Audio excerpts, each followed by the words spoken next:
Choppy?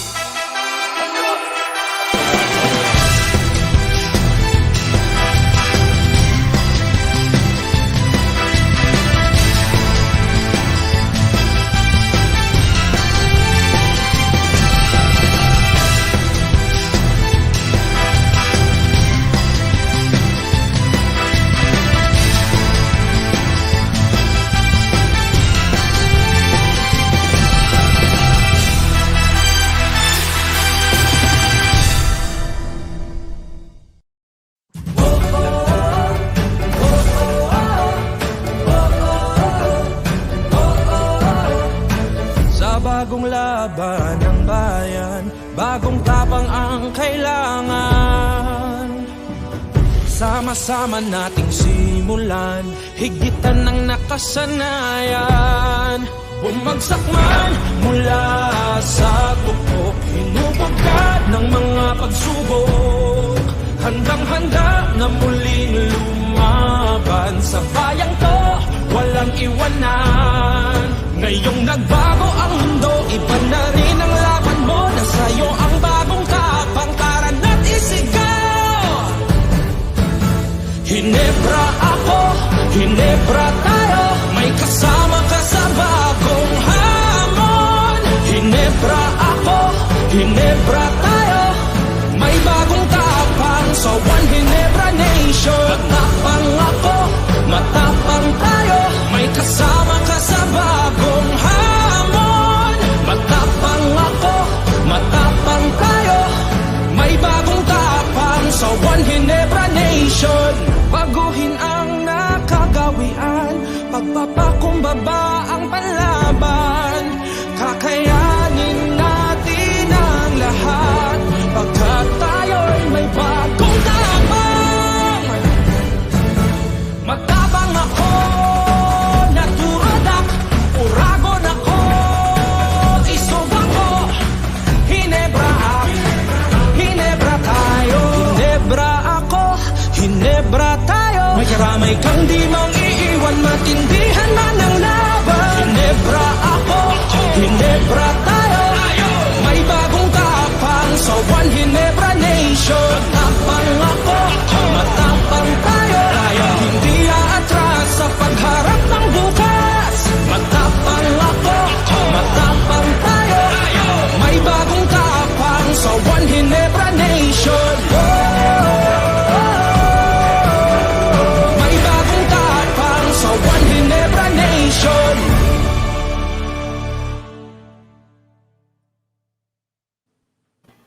This is an eternity of basketball, episode 71 about to begin.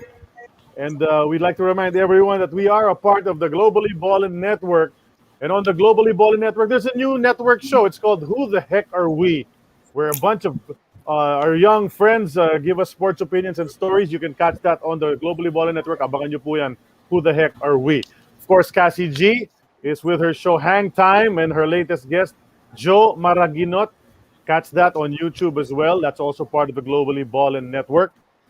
And then the Globally Ballin Network has a bunch of shows, original articles, audio and video projects. You can catch that on YouTube, all the social media of the Globally Ballin Network. Pwede nating abangan po yan lahat. Nasa YouTube na po lahat ng episodes ng An Eternity of Basketball, and episodes 1 to 30 starting tomorrow will exclusively be on the Globally Ballin YouTube channel. If you want to catch those, you got to go to the YouTube channel. Please follow that. Eternity of Basketball on the go. Spotify is your place to be para bakinggan ang ating mga shows sa AEOB. And then Linktree/Globally Ballin. That's the link for everything you want on the Globally Ballin Network. That's where you have to go. This is a special edition of An Eternity of Basketball brought to us by Hinebra San Miguel. Nakita ninyo yung ad natin sa start ng show. Pinakikita ang bagong tapang sa One Hinebra Nation, because Hinebra is telling us that we have to adjust in the new normal, because kailangan ganado tayo sa buhay, kailangan never say die, kailangan matapang tayo, hopeful for the future despite all the changes, ready to bounce back from any setback, and expressing unity in One Hinebra Nation. As the Hinebra Gin King showed in the PBA bubble, they are now the defending All-Filipino champions. So thank you for joining us for this special episode. Very appropriately, Ginebra San Miguel is with us today because sa ating episode ngayon, ako po si Charlie Cuna, kasama ko as usual, Noel Zarate and Sid Ventura. Pero yung ating mga guest, kasi yung gusto namin mag-guest talaga rito sa AEOB, the Big J. Siyempre, di ba? Siya yun eh. Siya yung basketball talaga. Nung pag-uusapan natin ng PBA, basketball, 80s, 90s, pati 70s, si Big J. Kaso hindi natin siya maimbita rito. Hindi pa siya pumapayag. Pag-uusapan na lang natin siya. Pinoy na Pinoy, di ba? Kung wala, pag-uusapan na lang, di ba? So yung ating mga guest sa araw na ito, kilalang kilala si The Big J. Kaya umpisahan na natin na pakilala yung ating mga guest. Yung una naging teammate ni Jawo. At naging coach din niya noong player pa si Jawo. Tapos yung naging coach na si Jawo, naging assistant coach niya ito. Coach Rino Salazar, our guest for episode 55. He's been here before. Welcome to the show, Coach Rino. Thank you for having me on. Ayan na naman. Salamat sa iyong replay dito, Return of the Comeback dito. And then yung pangalawang guest naman natin ay naging player ng Ginebra noong 90s, mid-90s, 95 to 98. Good family friend, of course, of the Jaworskis. They called him the Prince. His name is Vince Hizon. Salamat, Vicente. Thank you for coming on the show. My pleasure. Chakuna, it's good to see you guys. Hey, Sid, what's going on, Noel? And everybody, thanks for joining us today. At yung third guest natin on our panel of guests sa araw na ito, kapangalan niya yung dapat magbe-birthday a couple of days. Naglaro din sa Ginebra. First father and son tandem na nakipagbakbakan sa PBA hardcourt together. Of course, kilala niyo lahat. Si Dodot Jaworski. We're very privileged to have you, Dodot, sa aming show. Salamat. No, thank you for having me, and thank you for inviting me on your show. It's an honor indeed, and good to see everyone. Ayun, no. So yun, dito yung tatlong ating mga kasama sa araw ito. Baka may iba pang sumingit mamaya, tinan natin. Pero right now, let's dive right into the discussion. Tawag sa show na ito, Usapang Jawo. So let's talk about Jawo, and if the younger two guests don't mind, siyempre we'll start with Coach Rino. Seniority muna tayo. And Coach Rino, of course, spent the most time with him in that basketball situation. Coach Rino, ikwento nyo naman sa amin, when you first met Sonny Jaworski, how did your relationship start and how was it at that point in time muna? Wala pa tayo sa Ginebra days. Yung nagkakilala kayo back in the, I guess, 70s or baka 60s pa yun. It's 57 when I joined Toyota. Sonny is a very good player, a nice person to deal with, and it's easy.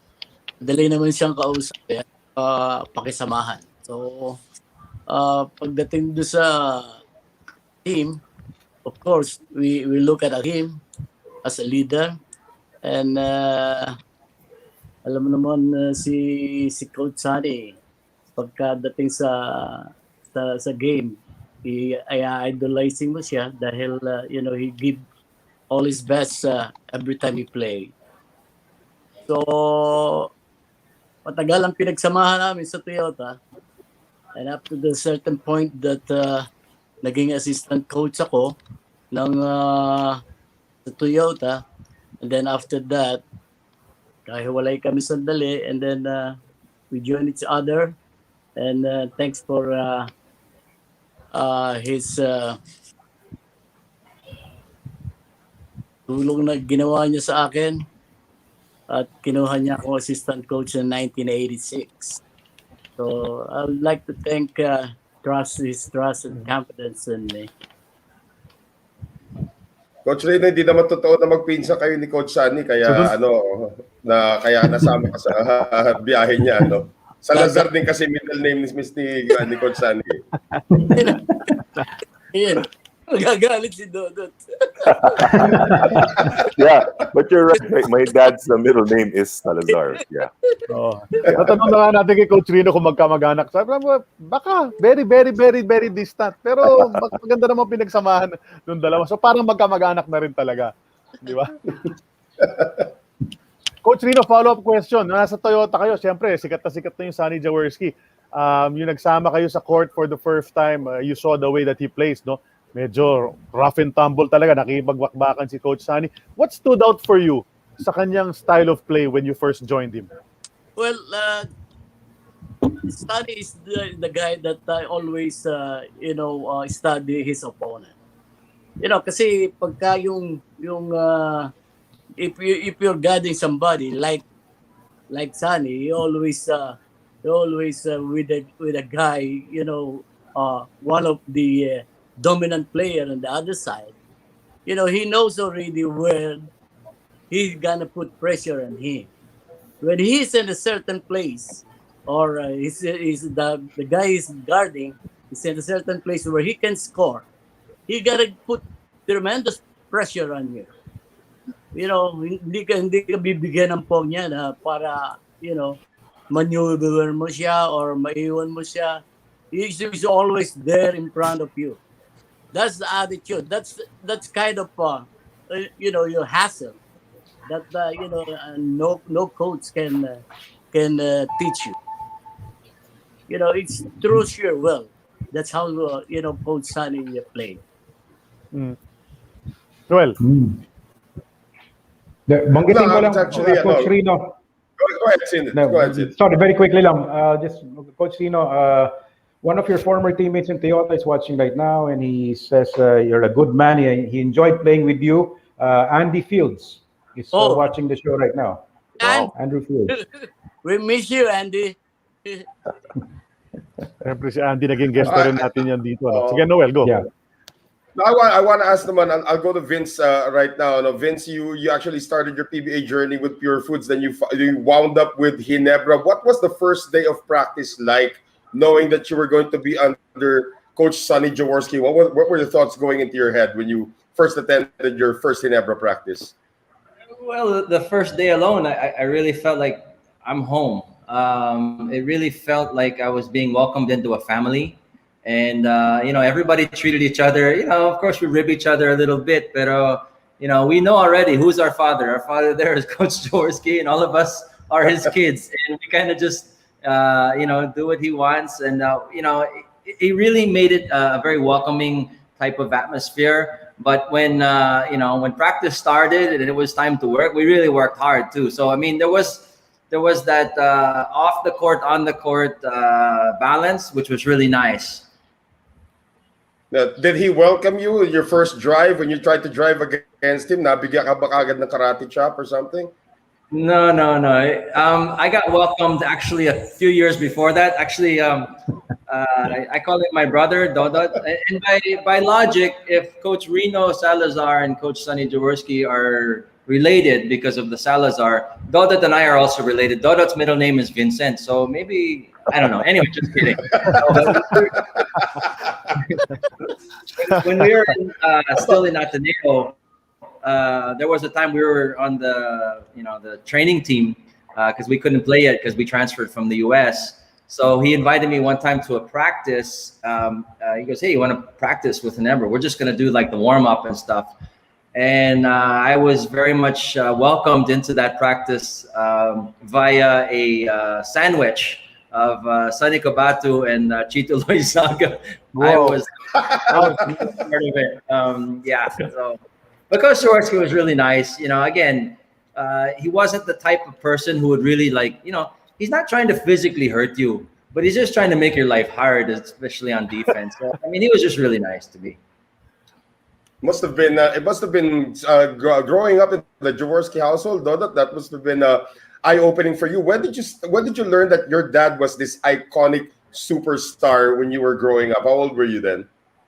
Well, as long as I can remember, we were kids. My first memories of going out in the public with my dad was always having swarms of people going up to him. And again, wala pang cellphone noon na may camera, so people would ask for his signature. And he would, in restaurants, he would spend the whole time while we were eating, he would be standing there and signing autographs the whole time. So we actually, we didn't end up going to restaurants that often because of that. And we used to just buy food and eat it in the house, or take weekend vacations and spend less time in the public because he was really idolized by so many. As again, back even as early as in the 70s, throughout the 80s and 90s. Because you have to remember, my dad was an icon for 30 something years. Right. And it carried on even after his basketball career, as he ventured into into politics. So he's always been in the limelight. But as far as being not just exposed to his kasikatan, but more than that, we grew up in a household but basically he taught us to be competitive. As Vince was saying, when we tried to practice during our younger years with the more senior Ginebra players, then that's just the spirit of being under Jawo. Is that you step into the court, they forget who you are, they forget your age. You gotta get ready, and you gotta get ready to give it and get ready to take it. Right. That's the Jaworski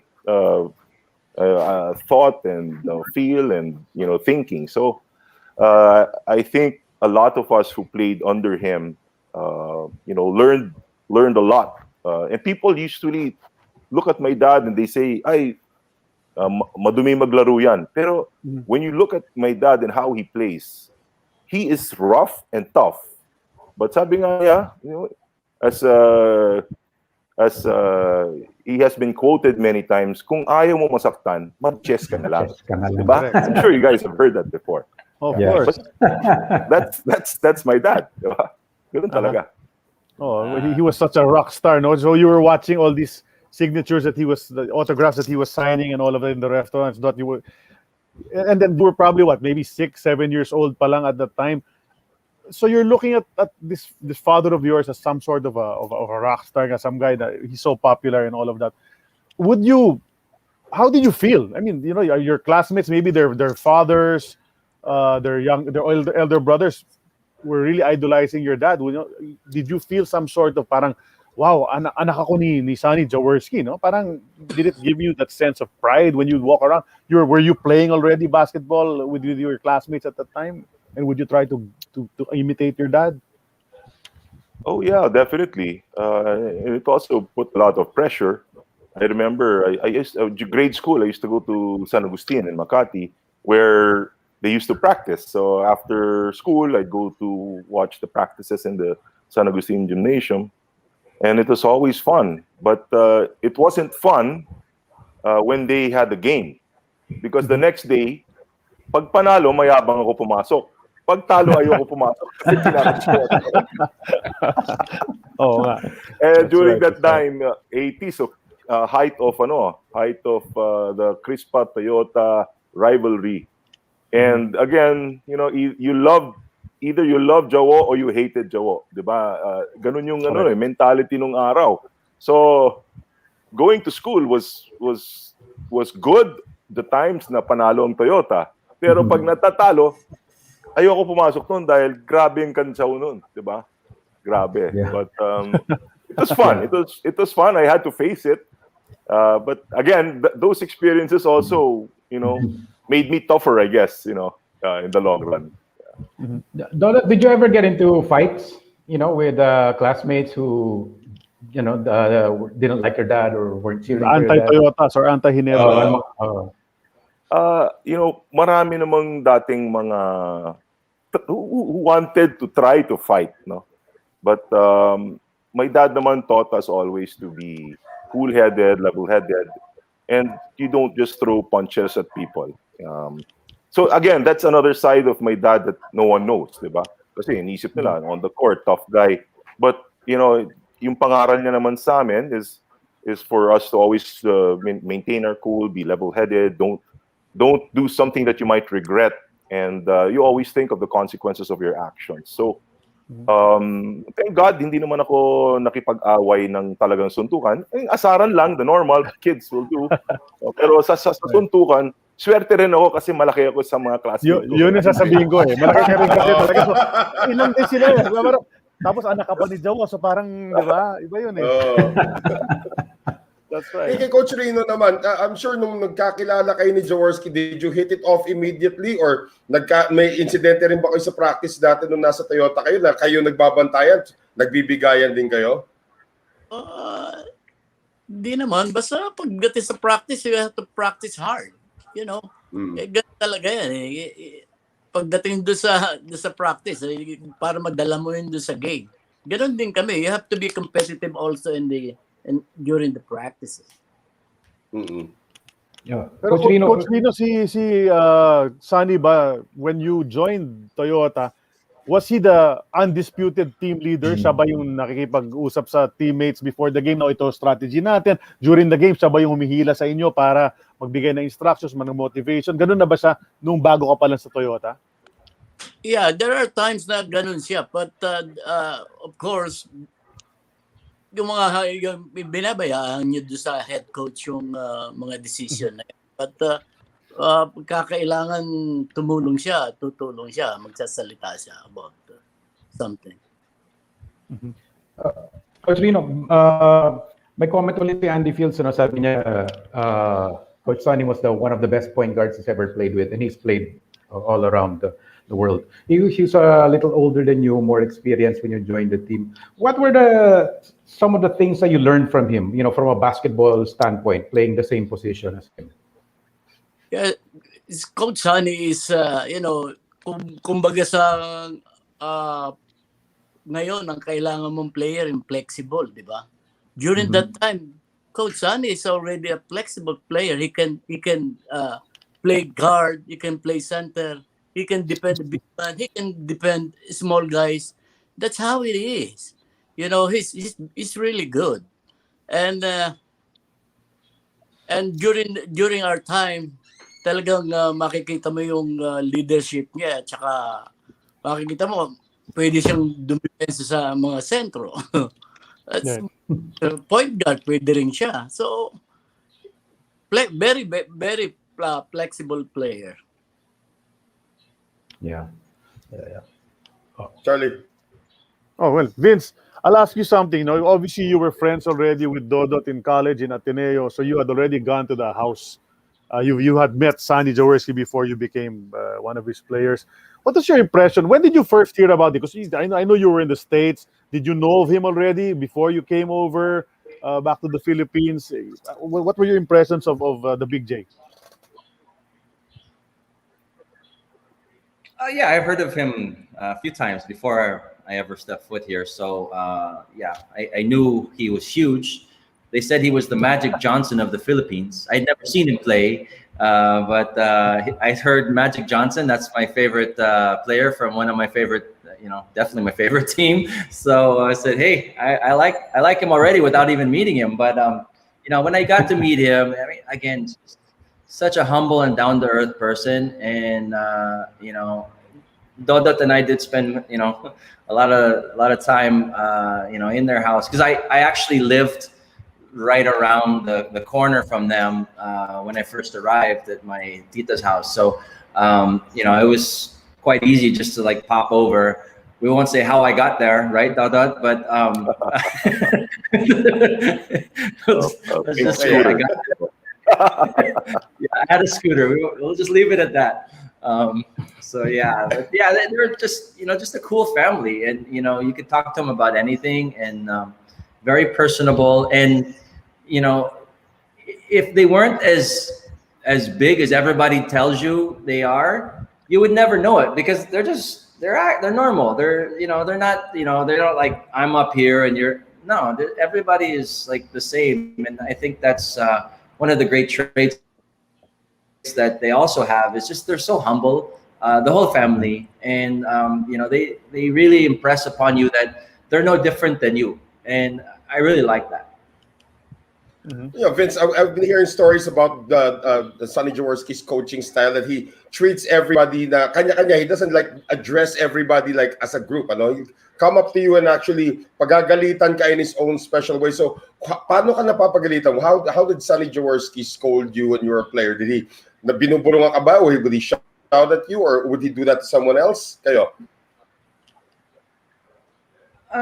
He would say it in such a way that it was actually encouraging.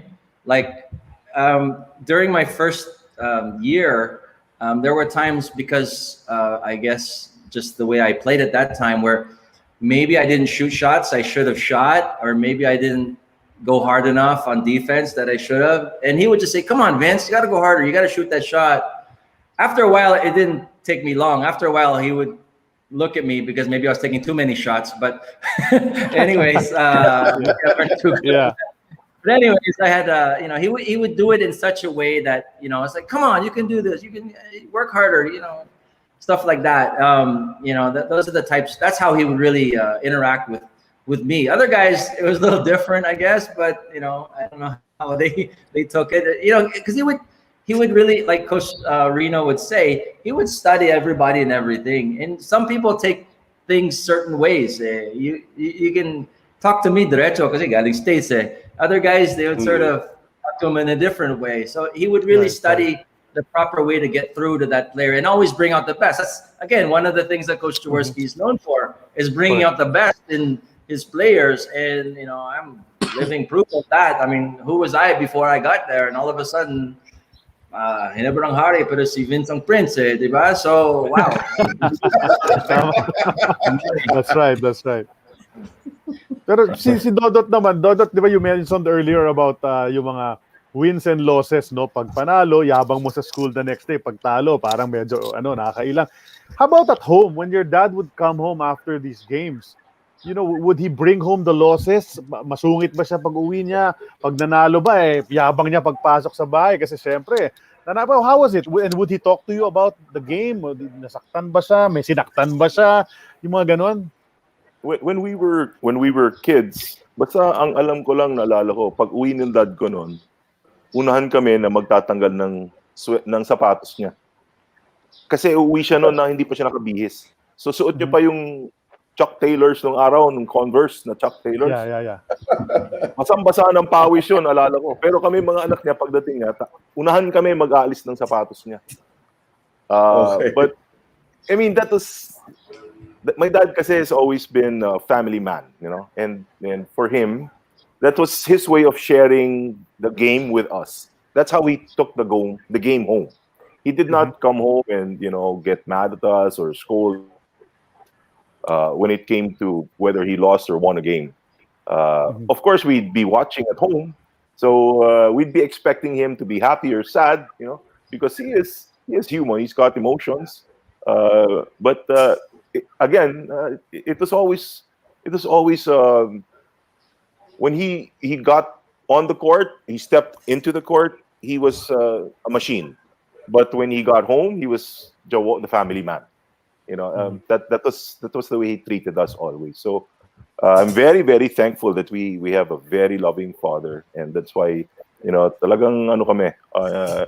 He may be idolized by so many as the living legend of basketball, but being the father that he has been to us, that's the real reason why idol ko siya.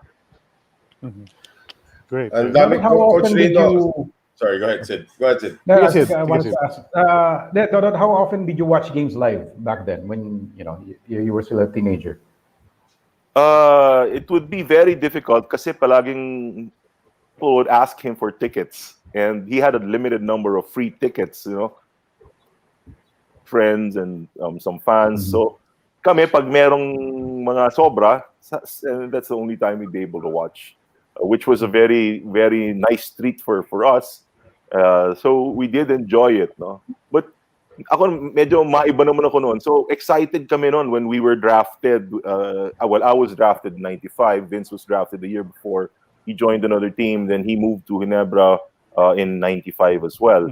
So when we started training, you believe this or not, my dad is 25 years older than, 25 years older than me, than us. And when we started training, we used to work out sa Ultra, dun sa Oval. Sa Oval, right? And nauna pa yung tatay ko eh. He would lead the pack. In running, in sprints, in jogging. I'm sure, Coach Rino, you remember that. Kasi kami mga bata, kami pa yung nasa likod niya, siya nauuna sa amin. Right. At 25. So, he literally led us by example. in terms of fitness, in terms of wanting to achieve, wanting to be in better shape, and I think that challenged a lot of us to be the best we could be. Yeah. What It's was always his been talked fitness about. regimen Yeah, anyway? exactly. Yeah, It's what always was been his talked about it. what was his fitness regimen? How a very interesting fact. 1986 double overtime game against Manila Beer. Your dad played all 58 minutes at the age of 40. I don't think any other 40-year-old basketball player in the world has ever done that, professionally. What was your dad's, if you can share it, no, yung fitness regimen niya? How did he stay in shape all those years? He'd wake up in the morning, and the first thing he'd do is his push-ups, Okay. and then he'd do his stretching. He used to be very, very flexible. I mean, really, Vince and I could hardly touch our toes, but my dad would put his forehead to touch his knees. I mean, that's how flexible he was. Yeah, and he would do. I remember he would do headstands. He would put the pillow on the floor and raise his feet up and stay there for a few minutes. And he would do that in the morning, And I tried it, but it hurt my neck, so I stopped. Forget it. Forget it. Pero nung panahon ba na yun, Coach Rino, ganun na si Coach Sunny nung nagkakilala kayo 70s, ganun na talaga siya. He's very disciplined, yeah. Great. So, Coach Rino, never talagang uminom si Coach Sunny. Never. I mean, that the legend of Sunny Jaworski, he never touched a drop of alcohol. So, I really find that hard to believe. But maybe the people here can tell us. Did you ever see Sunny Jaworski drink alcohol? Very seldom. Pagka, Meron din. Okay. pagka nanalo ng championship, then medyo titikim yun ng konti. Pero hindi ko pa siya nakitang minom ng marami. Isang beer, pwede. Nakita isang beer. Yeah. Yeah, ganun lang siya. I mean, he'd have one glass or one glass of beer or a glass of wine during special occasions, pero he never, sat down and had a few more than one drink. It was for him. He never touched it. He never touched it like a lot of guys drink, diba? Like Vince, for example. Like Wala na, it's you, Vince. okay. Vince, after the night starts, Vince. Yeah. No, especially during that time. That's the time when everyone was drinking. The 70s, everyone drank. They smoked pa during the games, after the games. Yeah. Yeah, si Kani, pagka natatalo kami, yan yung sinasabi niya na, katulad ng mga player na natalo na, pareho ang kain pagka natalo. At nanalo, pareho.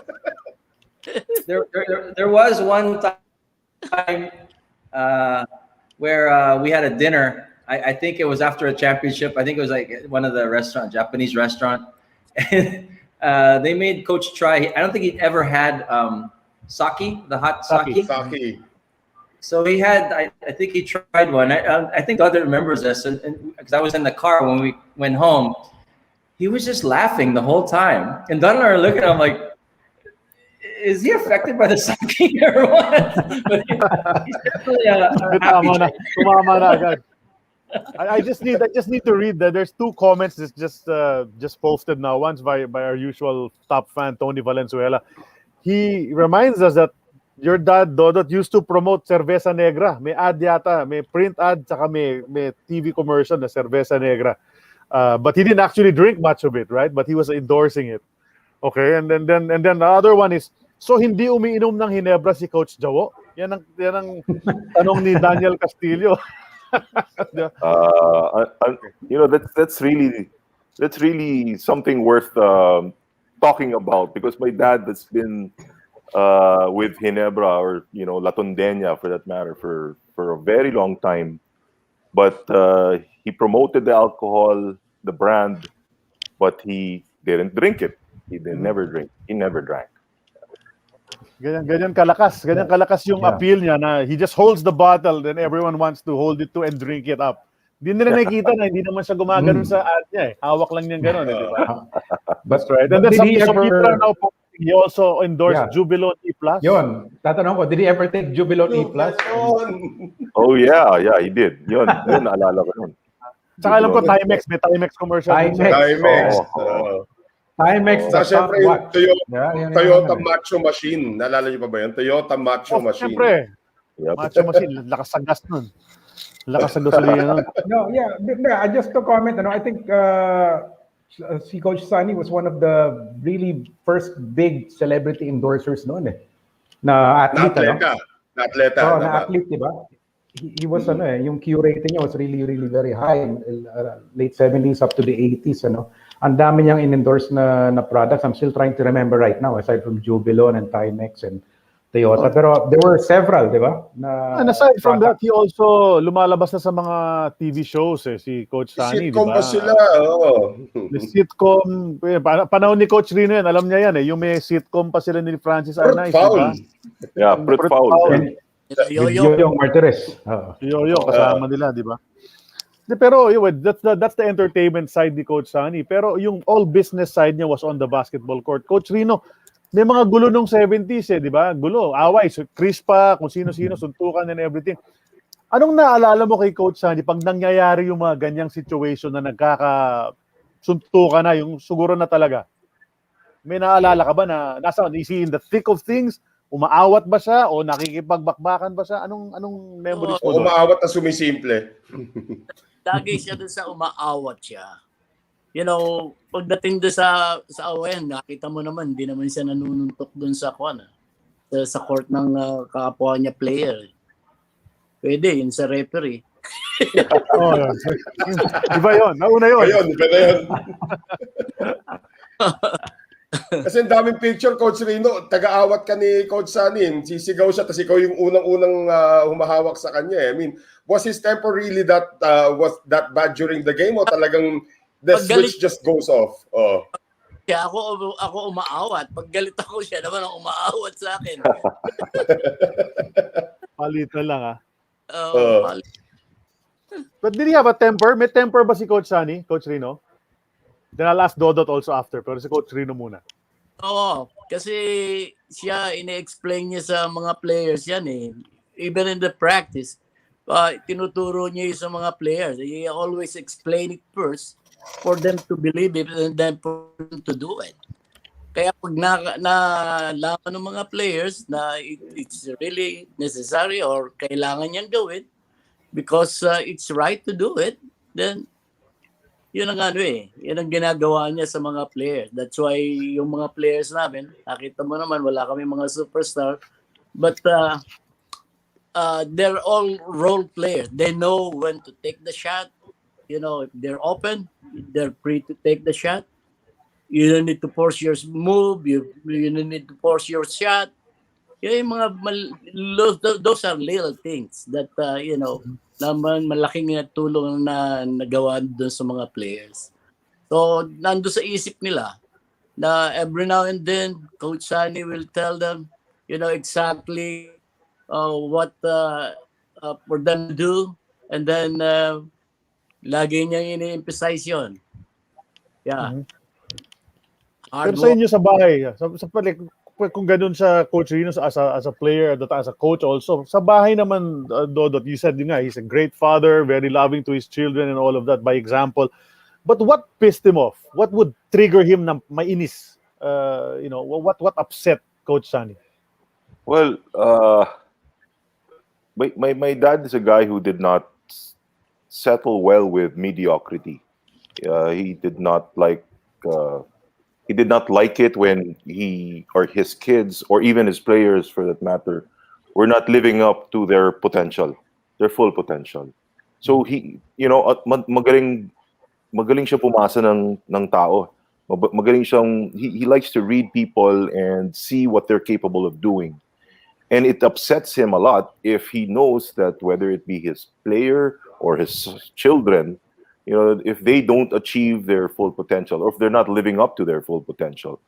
dun siya nagagalit at dun siya mapipikon. Kasi his persona has always been, be the best that you can be, strive for the highest position that you can. You can be an achiever. I mean, that's who Jawo is. So he expected the people around him to have the same mentality. And if you fail that, then you'd be in his bad side, which you don't want to be in his bad side. Yeah. So yeah, but he was also, aside from having expectations, he'd also be a good motivator.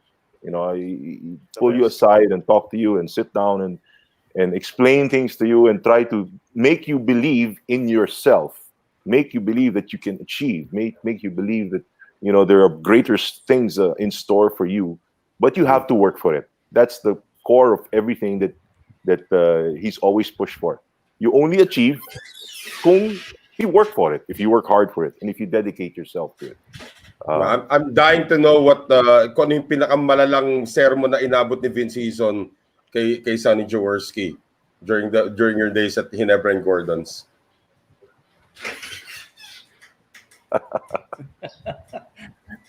I guess you're gonna die. No. Grabe. You won't share. Come on, Vince. Some of the sermons we would get were really about, especially in '95, we weren't winning so much. And he was getting you could tell, a little frustrated because, we weren't getting it done. And he was, he's the kind of coach na he doesn't leave any stone unturned. He's really a guy who tries everything. He tried all kinds of different combinations, plays, all kinds of different stuff. That first year was a building year, that's for sure. But at the same time, I was starting to get my confidence. So for me, he didn't say too much to me as far as negative. It was more of like sort of uplifting. Most of the stuff I would hear from him were more about the geniuses in with the whistles. So that's where I would just sort of go to. So I knew that's what he wanted to talk about anyway. So Geniuses. The geniuses in the whistles, Yeah, geniuses. Vince, those Ginebra teams, Gordon's Gin teams, 95 to 97. That was a special bunch. You guys won a championship with Chris King, but you had one teammate who apparently couldn't take the criticism, and he sat out 97 season. Of course, everyone knows him. EJ File. He quit the team. And he was saying he just couldn't take down the criticism of your dad, Noong time na yon, para paborito raw si Marlu or what. Those were the things he was saying in the press, But and Dodot na rin, what was the story behind that? What did you guys see during practices with regard to Coach Sonny and EJ? Actually, EJ is still a good friend up to now. He's been always a nice guy. It's just that the Twin Towers at the time, Marlu was a little quicker on his feet, and Marlu could do spin moves, and he was a little more agile than EJ. Of course, EJ was a lot taller, and they both had their strengths. They both had their strengths. Unfortunately, I guess because EJ was so tall, he was also a little slower running up and down the court. So I think that's why there was that perception of that. But I don't remember my dad ever singling out EJ during practice or during a game. Never, because EJ he's like one of the brothers. He's part of the family. And my dad treated EJ like he would treat Vince or me or Pido or Marlu. So I think some people just blew things out of proportion. But as I said, up to now, EJ is still one of the nicest, coolest guys. He's still a good friend up to now. I just want you guys to know that Bernie Fabiosa is actually watching. So tatanong ko naman the rivalry. Yeah. So go ahead. Sorry, Vince. Go ahead. No, it's okay. I'm basically gonna just resonate exactly what Bill said. We never really even heard Coach say anything to him or whatever.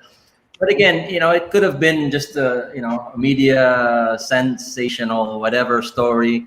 But as far as the team goes, we just played. We practiced hard, and we didn't really worry about it because, if you really worry about every single distraction out there, you're gonna just go nuts. So we just wanted to play and get on the winning ways. And EJ, like Dot said, is really a good friend to all of us. He's really good mine. He's on my wall. Just like, have you guys seen my Ginebra wall, by the way? I even got my old license plate. Anyways, everybody's here, including Dot.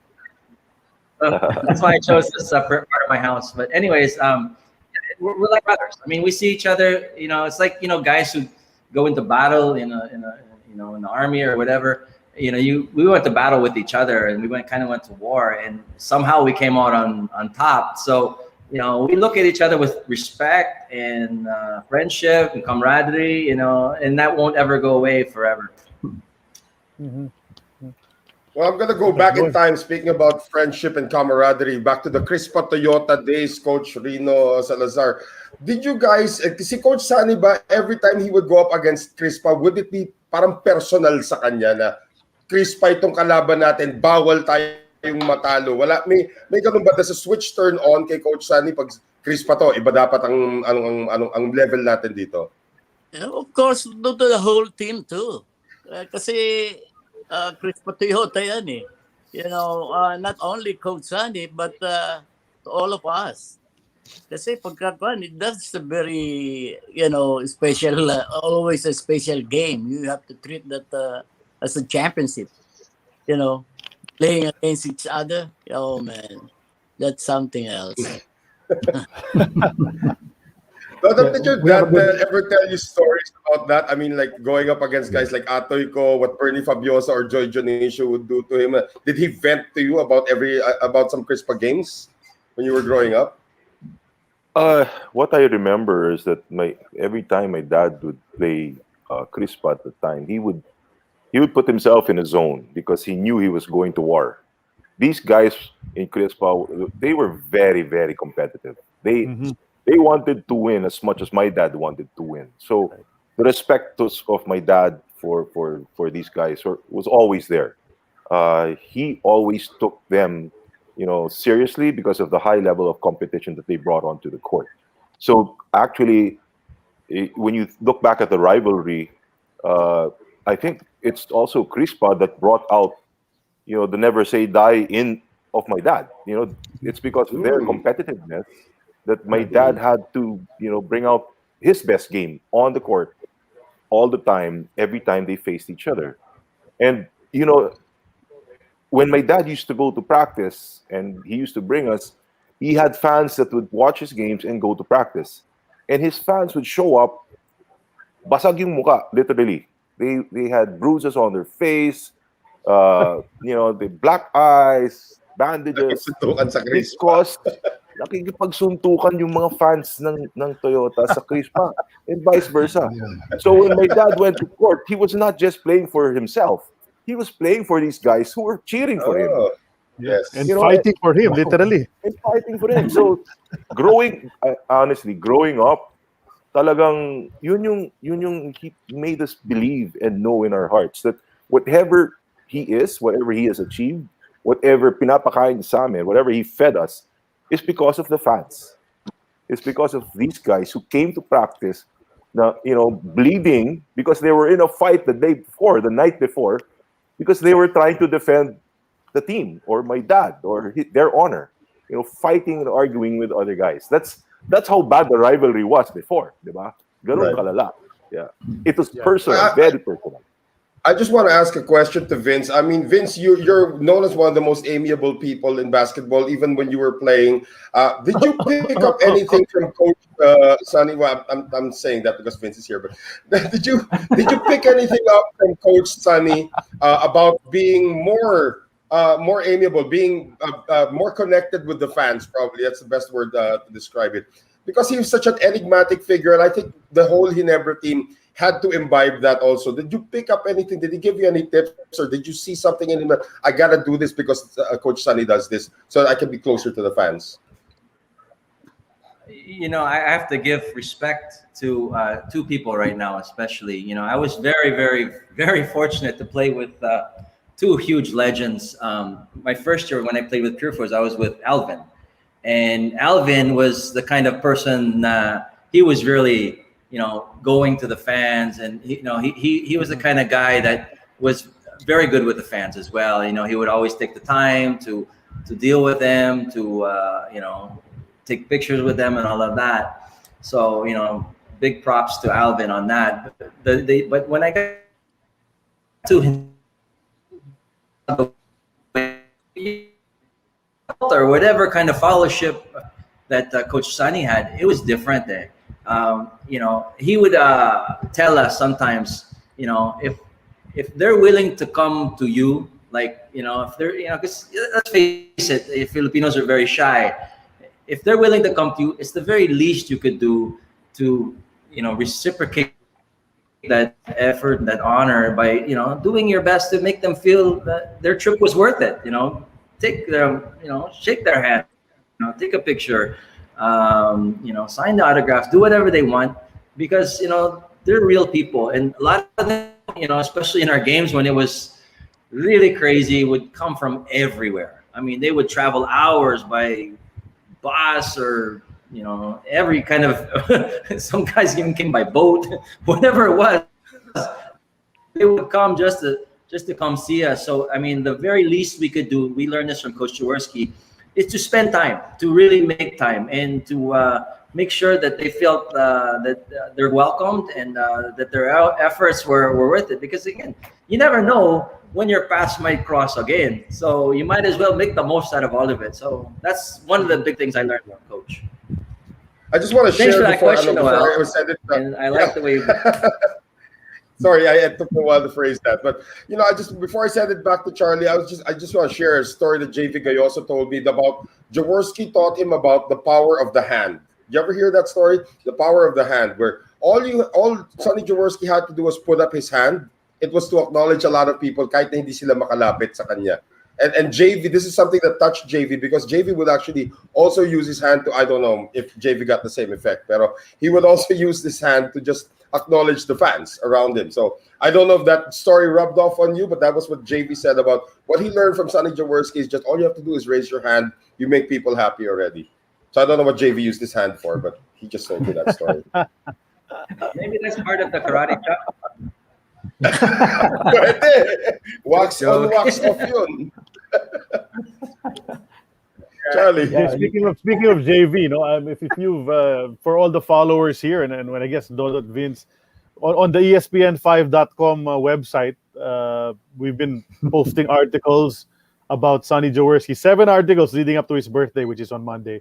And then in one of those articles, we embedded videos that JV Gayoso sent to me a couple of years ago, narrating stories about Coach Jawo. No? So you might want to check that out. Everybody who's listening right now, go just find those ESPN5.com articles. Yeah, just to give you a teaser. Very animated video. One of the stories, just to give you a teaser, was I think you guys had a game in Noli Locsin's hometown. And then, of course, JV and Noli went out though for, he said, Bible study. Sabi niya Bible study. Bible. Bible study daw. And then when they got back to the hotel, the utility guy Ginebra forgot to leave the key to his room, sa reception. So we asked what room is the utility guy in, and apparently JV heard the number wrong. So he went to the wrong door and he started banging down on the door, demanding for the guy to come out. Oh, yung susi. Yung pala, si Coach Sonny nandun sa kwartong yun. Kinakatawa niya. Talagang galit na galit si JV. Ay, buksan mo to. And then Coach Sonny opens the door and nagising pala siya. And parang tuliro pa siyang gano'n. And, basta panoorin niyo na lang kasi yung reaction daw ni JB. He was with the import na si Terry Thames, 1995. Yun, he was magkasama sila noon. And basta panoorin niyo na lang. Grabe raw yung reaction ni Coach Sunny and yung parusa niya actually kay JV the following day. Okay, I think Coach, we lost Coach Rino, Si Coach Rino ba nasa Ginebra nung pangapanahon na yun? May naalala ka bang ganong kwento? Nagalit si JB Gayoso kasi hindi na iwan yung susi. Tapos yung room pala ni Coach Jawo, yung kinakatokan niya, talagang ginaganon daw niya yung pinto. Nakita niya si Coach Sunny, mudik na raw siya himatayin eh. Yeah. Akala niya, gugulpihin siya eh. Yeah, totoo yun. Crazy.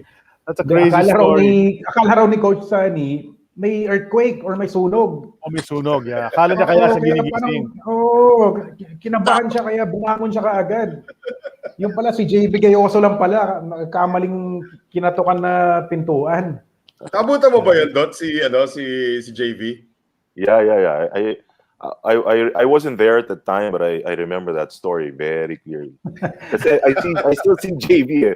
I still see JV every so often. So, ano yun eh? Yun yung claim to fame niya na siya lang daw nakagising kay Jawo. Butik na raw niyang patayin kasi nagulat talaga si daddy mo eh sa pangyayari. Nakakatawa.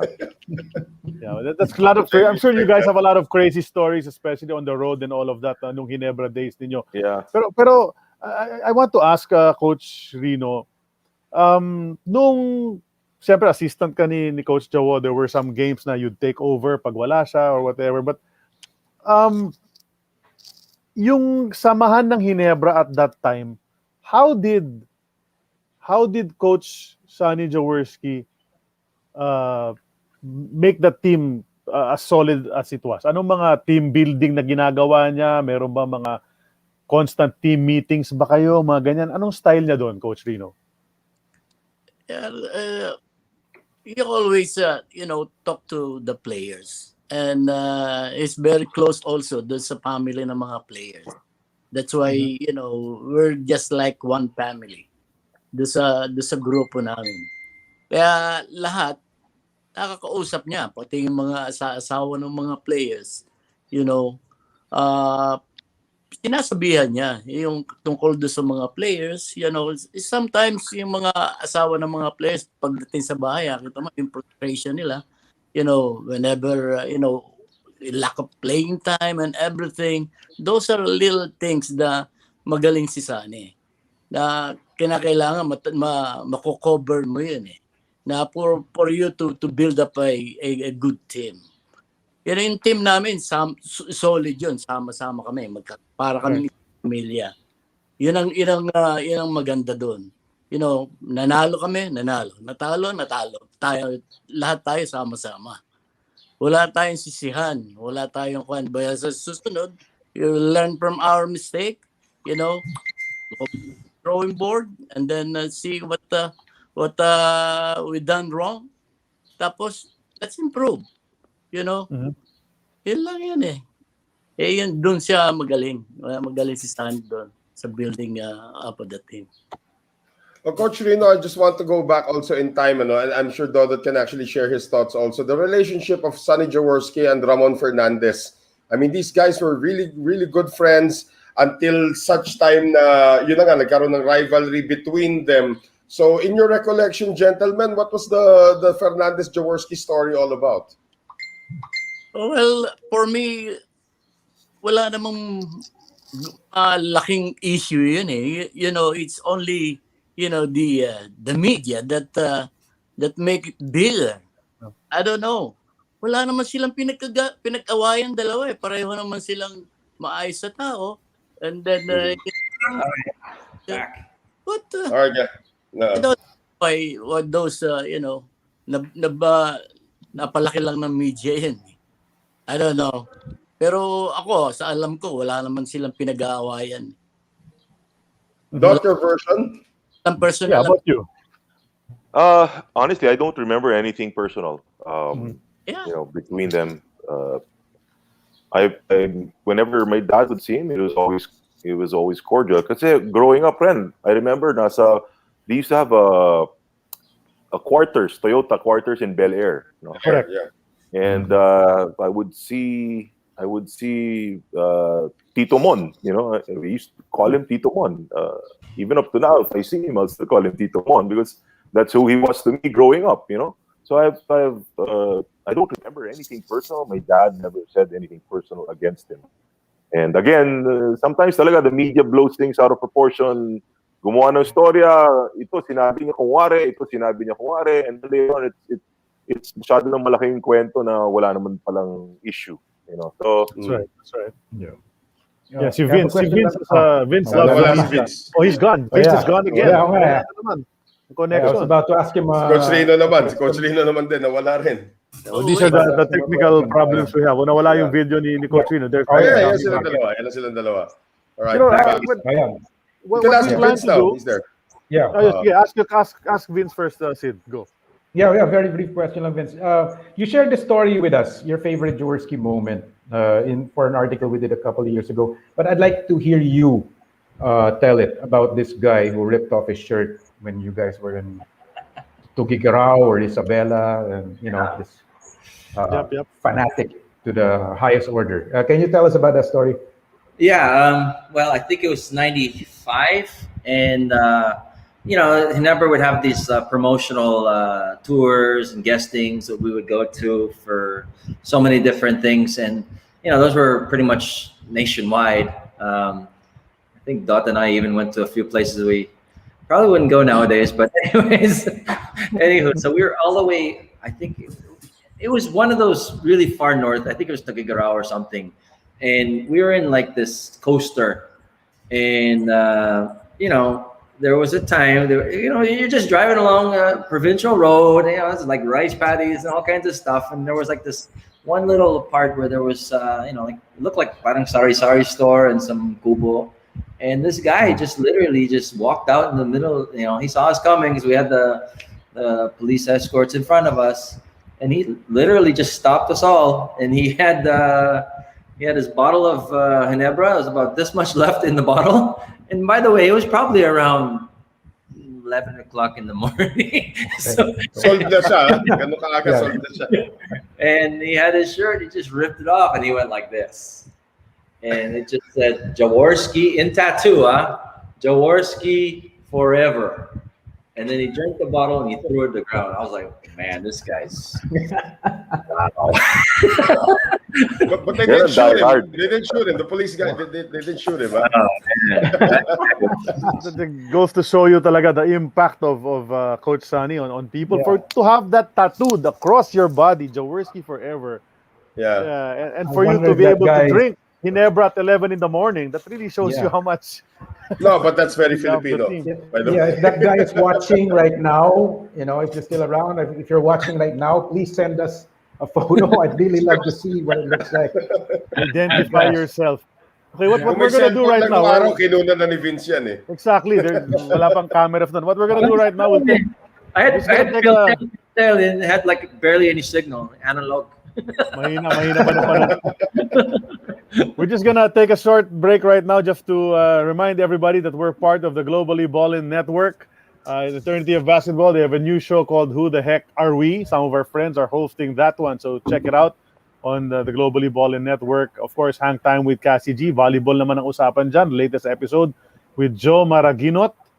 And then, Globally Ballin Network, you can catch all sorts of shows over there. Not just those two, not just AEOB. Please check that out. It's on YouTube as well. And then, our episodes are on YouTube. Episodes 1 to 30 will exclusively be on the YouTube channel of Globally Ballin. So you need to subscribe to that channel. Catch us on Spotify, on the go anytime. Pakinggan nyo yung mga bosses naming tatlo at ang aming mga guests dito sa AEOB. And Linktree/Globally Ballin for all you need. That's what you need to get to all of those shows that we were saying. At this juncture, ang ganda ng kwentuhan natin with our three guests, Coach Rino, Vince, and Dodot. We have some photos. Sid actually prepared some photos. He's not there right now. But we have some photos that we're going to show you guys. And maybe you have memories or maybe you have comments about these photos that you'd like to share with all the fans that are watching us right now. A bunch of guys checking out the show right now. We can start with our first photo, Aaron. Oh, well, at this point, this is the first one. And Sid should be there. Sid, what's that? Tell us about this, Sid. Nakamute ka, Sid. Nakamute ka, Sid. Senior moment na naman si Sid. Okay, yeah, I just came from the bathroom. Yeah, well, please check out Taco Bros. This is my sister's little food cart. It's located at saan nga ulit?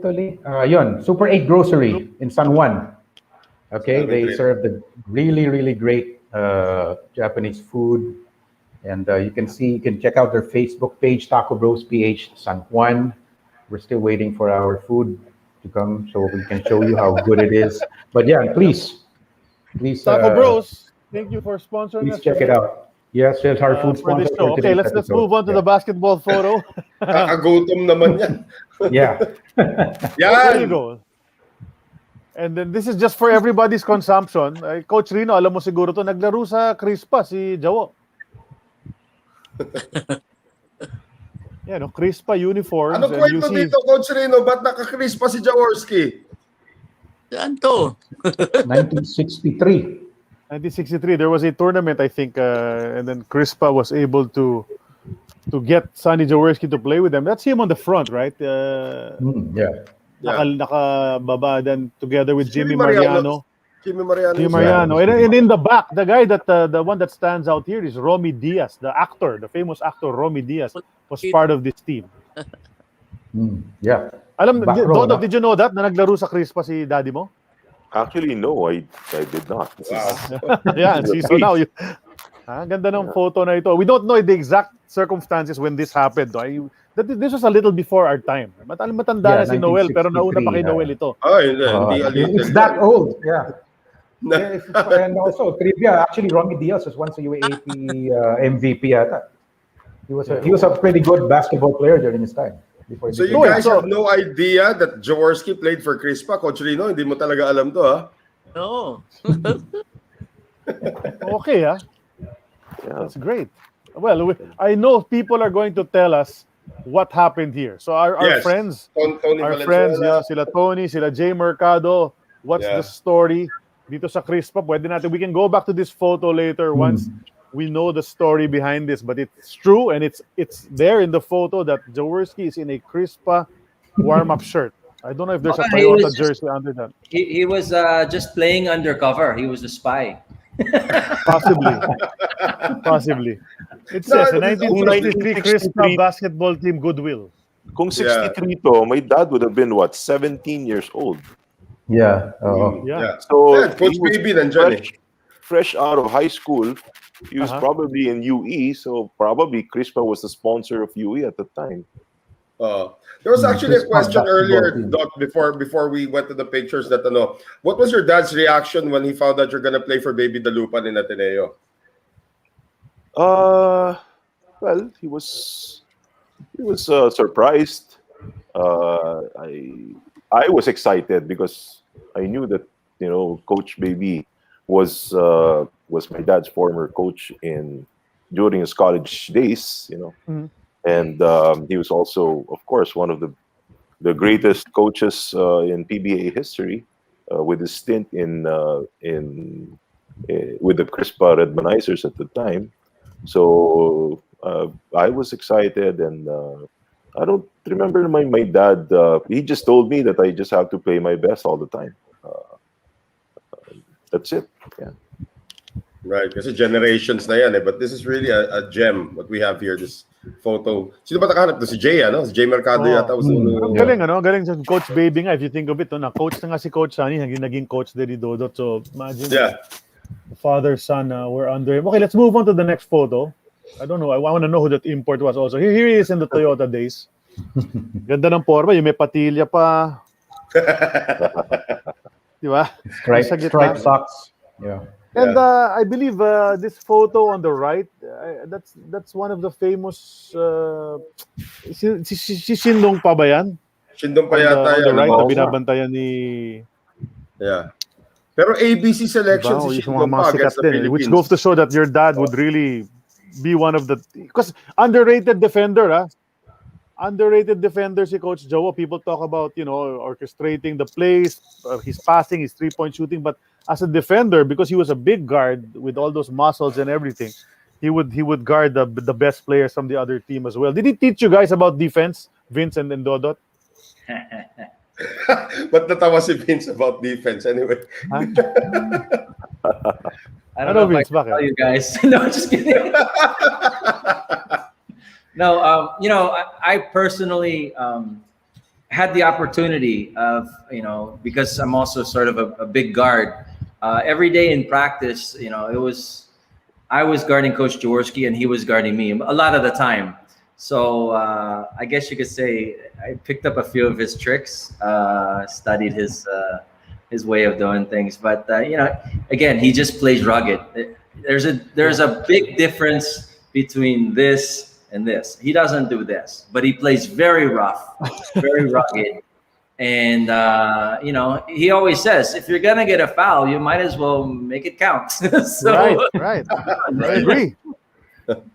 Coach yeah. Rino, Coach Rino, yung depensa ni Big J underrated dito. But what do you have to say about his overall rating pagdating sa depensa?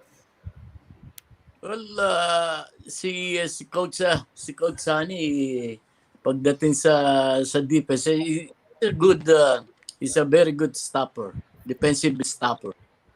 And pag ikaw naman may bola, kagaya nga na sinasabi ko sa inyo, he will always study his opponent. Whoever that guy is, kung sino yung matatapat sa kanya, especially the rotation and everything, kung sino yung matatapat sa kanya, pinag-aaralan niya yun. So alam niya kung paano depensahan yung certain player. Yan ang importante talaga sa player. You have to study. And he had this, yung mga defensive strategy nga niya na narinig na natin dito sa show natin. Meron siya yung karate chop, meron siya yung palo sa kamay, meron siya yung ginagamit yung paa. Ayun yung sabi ng mga I'm just echoing what the previous guests have said. Galing daw gumamit ng paa. Yung pag the drive ka raw, he knows where to put his foot. So you'll get off balance, di ba? Without necessarily tripping you. And I guess that's part of defensive strategy as well, di ba? And it worked. Yeah. Nung mga panahon na yun. Vince used to do that as well, no? Yeah, he's a physical player, but he always play according to the rule. Yeah, Pag wala naman pito, di ba, Coach? Pag walang pito, legal. Pwede. That's why he used the karate chop daw, di ba? Someone explained. Kasi pag sampal daw, naririnig ng ref. Pero pag karate chop, hindi daw naririnig. Yan. So, Hintayin natin yung mga comments ni That's why Bernie he, Fabiosa at saka ni Ray Lazaro. Nanonood sila dalawa ngayon. Guys, sandali. Ang galing na. Lazaro. Pinaalala ni Aying Torres, one of our commenters, our followers.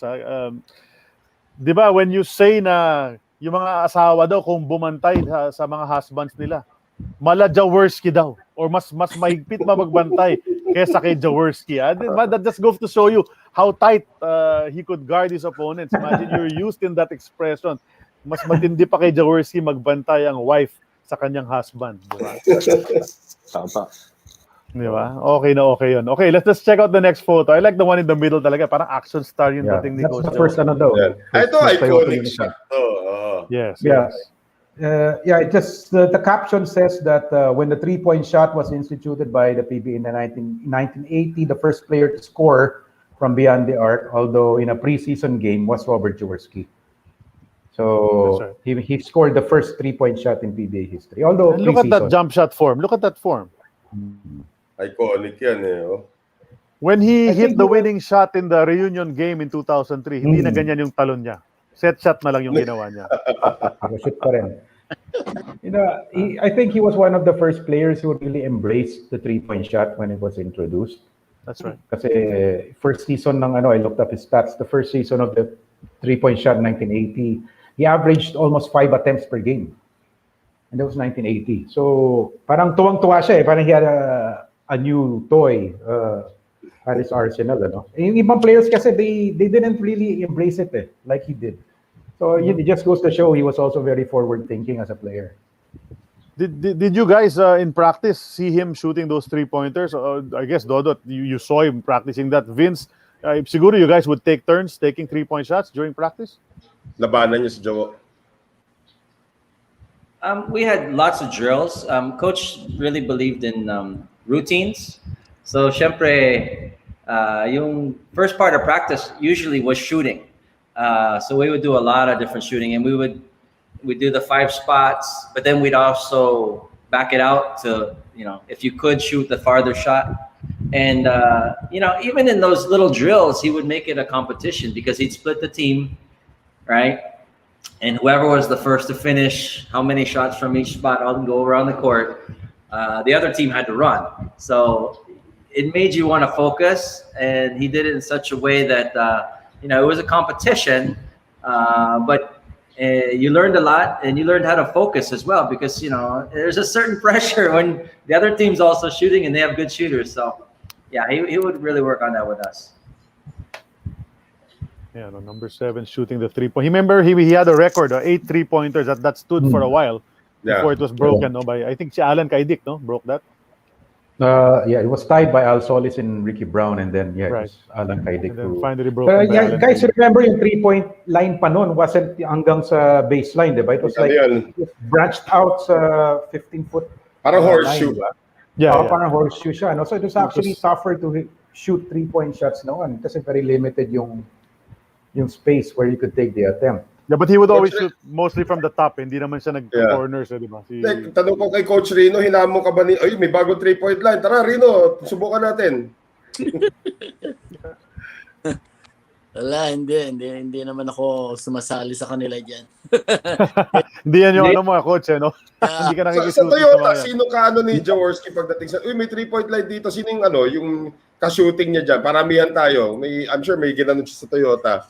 Francis siguro, no? Francis siguro yan, or let's look at the stats. No. 1980, ano? Sino ba mga shooters nun? Emer, Francis. Emer Legaspi, Francis. I checked the stats, yung 3-point stats noong 1980. I was expecting Danny Florencio would have a lot of attempts. Halos wala pala siyang attempts noon. And to think na, diba, he was one of the players I thought would have embraced that, pero hindi rin pala. So maybe it's Francis or Emer. If I can jump in, during our practices, which we would usually do a lot of stretching at the beginning. Coach loved to do that. And it was always Coach Rino and Coach Philip who would do shooting on the other side. And, we would stretch for quite a long time. So they would get a lot of shots off. So we would be over on the other side watching them. And I think Dodot will back me up in saying, I think we had the best shooting assistant coaches in the entire PBA at the time, bar none. Tipo kung may 2-ball competition, panalo na yung Cesar Salazar, gano'n. Yeah, Philip and Rino would go at it. It was fun. So, Coach Rino, who won between you and Philip Cesar? No, there's no competition at all. Wala, sisiw yung Cesar. Ako, wala. Na-mention na rin si Philip Cesar, Coach Rino, nung sumali si Philip Cesar sa Ginebra, na dating kagulpihan ninyo nung Crispa Toyota days. Kamusta naman yung samahan ninyo? How was he accepted? Parang nakalimutan. Si Philip, napaka-bait na tao. And malaking bagay yung pagkakapunta niya doon sa amin dahil naturuan niya yung aming mga big guys. Yung big man namin, yung big man's move and everything, how to defend, to position yourself, where the ball is, where you're gonna be positioning yourself. Yung mga ganung bagay. Turo ni Philips doon sa team. So, I think kasi that's really amazing na mortal na kaaway mo dati, biglang naging kasama mo at naging barkada, naging tropa ninyo. Di ba? Naglaro na rin siya sa Jawo eventually. Says a lot about your character once you accept that. Di ba? Pagkatapos ng game, magkakasama rin kayo sa labas niyan. Just still be friends. Okay. Just check out the next photo. What's after this one? Yeah, the big three. That's the big three. Iconic photo. Dodot, when you see this picture, what's the first thing that comes to mind? Wow, my youth. Siguro. Grade school pa yata ako yun. Oh, probably. Oh. Yeah, so remember Toyota fever at that time, going to Araneta Coliseum, and the whole Coliseum would be rocking, screaming from both ends, both Toyota and the Crispa fans. Talagang this is a decade of a decade where basketball idolatry, if you want to call it, was born. It was created. Wow, those were good, great years of PBA. The foundation of PBA was formed and strengthened during that time. How visible was Francis Arnaiz in your life when you were young? Was he really always with your dad? Madalas ba sila magkasama? Nakikita ba siya palagi? Yeah. I used to go out on trips, weekends. Weekends we'd go out to the beach. His family and our family. So we grew up with him. Yeah. We grew up with him, and even when he moved to the U.S., I remember going to see him and his family a few times, a few trips. Even Tito Fran's wife is very close to my mom. Still very close to my mom. So we used to see him all the time. Yeah, I remember yung Araneta pa dito, Charlie, Sid, I'm sure Coach Rino would remember, pwede pang mag-yosi sa loob ng Araneta. Yes, ito ko sa may background. Malamang may hawak na yosi yan eh. Di ba? Yeah. Nabuta mo ba yun, Vince? No smoking na when you entered the PBA? No smoking na yan. Nung panahon nila Vince, nila Dodot, when they played, no smoking na yan. Vince, you're muted actually. Right 80s now. yan. Hey, yeah, Vince, you're muted. Sorry about that. Yeah, no smoking at Araneta, but they were smoking on the airplanes, which I hated. But anyways. Yeah. No, but there was a legend. There was a legend in the Jaworski locker room, whether it be with Ginebra, whether it be with Toyota, that there was a smoking and a no smoking section. Totoo ba to, Coach Rino? May isang area na lahat ng player nag-yosi. Kasi yung Jaworski section, no smoking yun eh. May isang area doon na, doon kayo lahat mag-yosi. Dito sa area ni Coach Sunny, wala. Pero ba ganun dati? Wala. I don't think the team will allow you to do that. Pero sa Ultra daw, sabi ni Tim Cone, may dalawa siyang players. His first year in Alaska, they were smoking during the halftime break. So, sa smoking area, nakita niya yung dalawang player in the middle of a game. So, he was just shaking his head, he didn't know what to do. So he was to show, okay, how times have changed. Yeah. The only smoke I've seen in locker rooms were twice. Once at the Asian Games, the Centennial team, Coach Tim will even say I was the last person cut. The day that they made the last cut is the day I had to go get on a plane to go get my first operation in the States. But anyways, I still went to the Asian Games. And I remember they played against Korea, the Philippine Centennial team. And I walked by the locker room of Korea, and somebody opened the door, and the wall of smoke outside the Korean team locker room. I was like, wow, this is a lot. I look, and they're hanging out. They got their legs crossed, and they're sitting there doing all that. I'm like, what an amazing. And the other one was when I went to the Staples Center and the coach's room after the game. Every single coach, Phil Jackson, smoking cigars. But anyways, that's all I've seen smoking basketball. How many more? Marami pa ba tayong photos? Let's move along. The big three, And this is a victory. And look at that. There's a bandage on your dad's face. I wanted to ask Coach Rino about this. This was the never say die game. When Coach Sunny got elbowed by Jeff Moore, he had to be brought to Medical City. Sino yung number 10? Si Ed Ducot ba yan? I'm not sure. Maybe Joey Marquez or I know. Ed Ducot. Yeah. Do you recall that, Coach Rino? Because you had to take over coaching that game for a while, because Coach Sunny was busy getting his lip stitched up. That's one of the memorable, that you can't, forget that game. memorable sa amin yung game na yan. Lalo kay Coach Tan.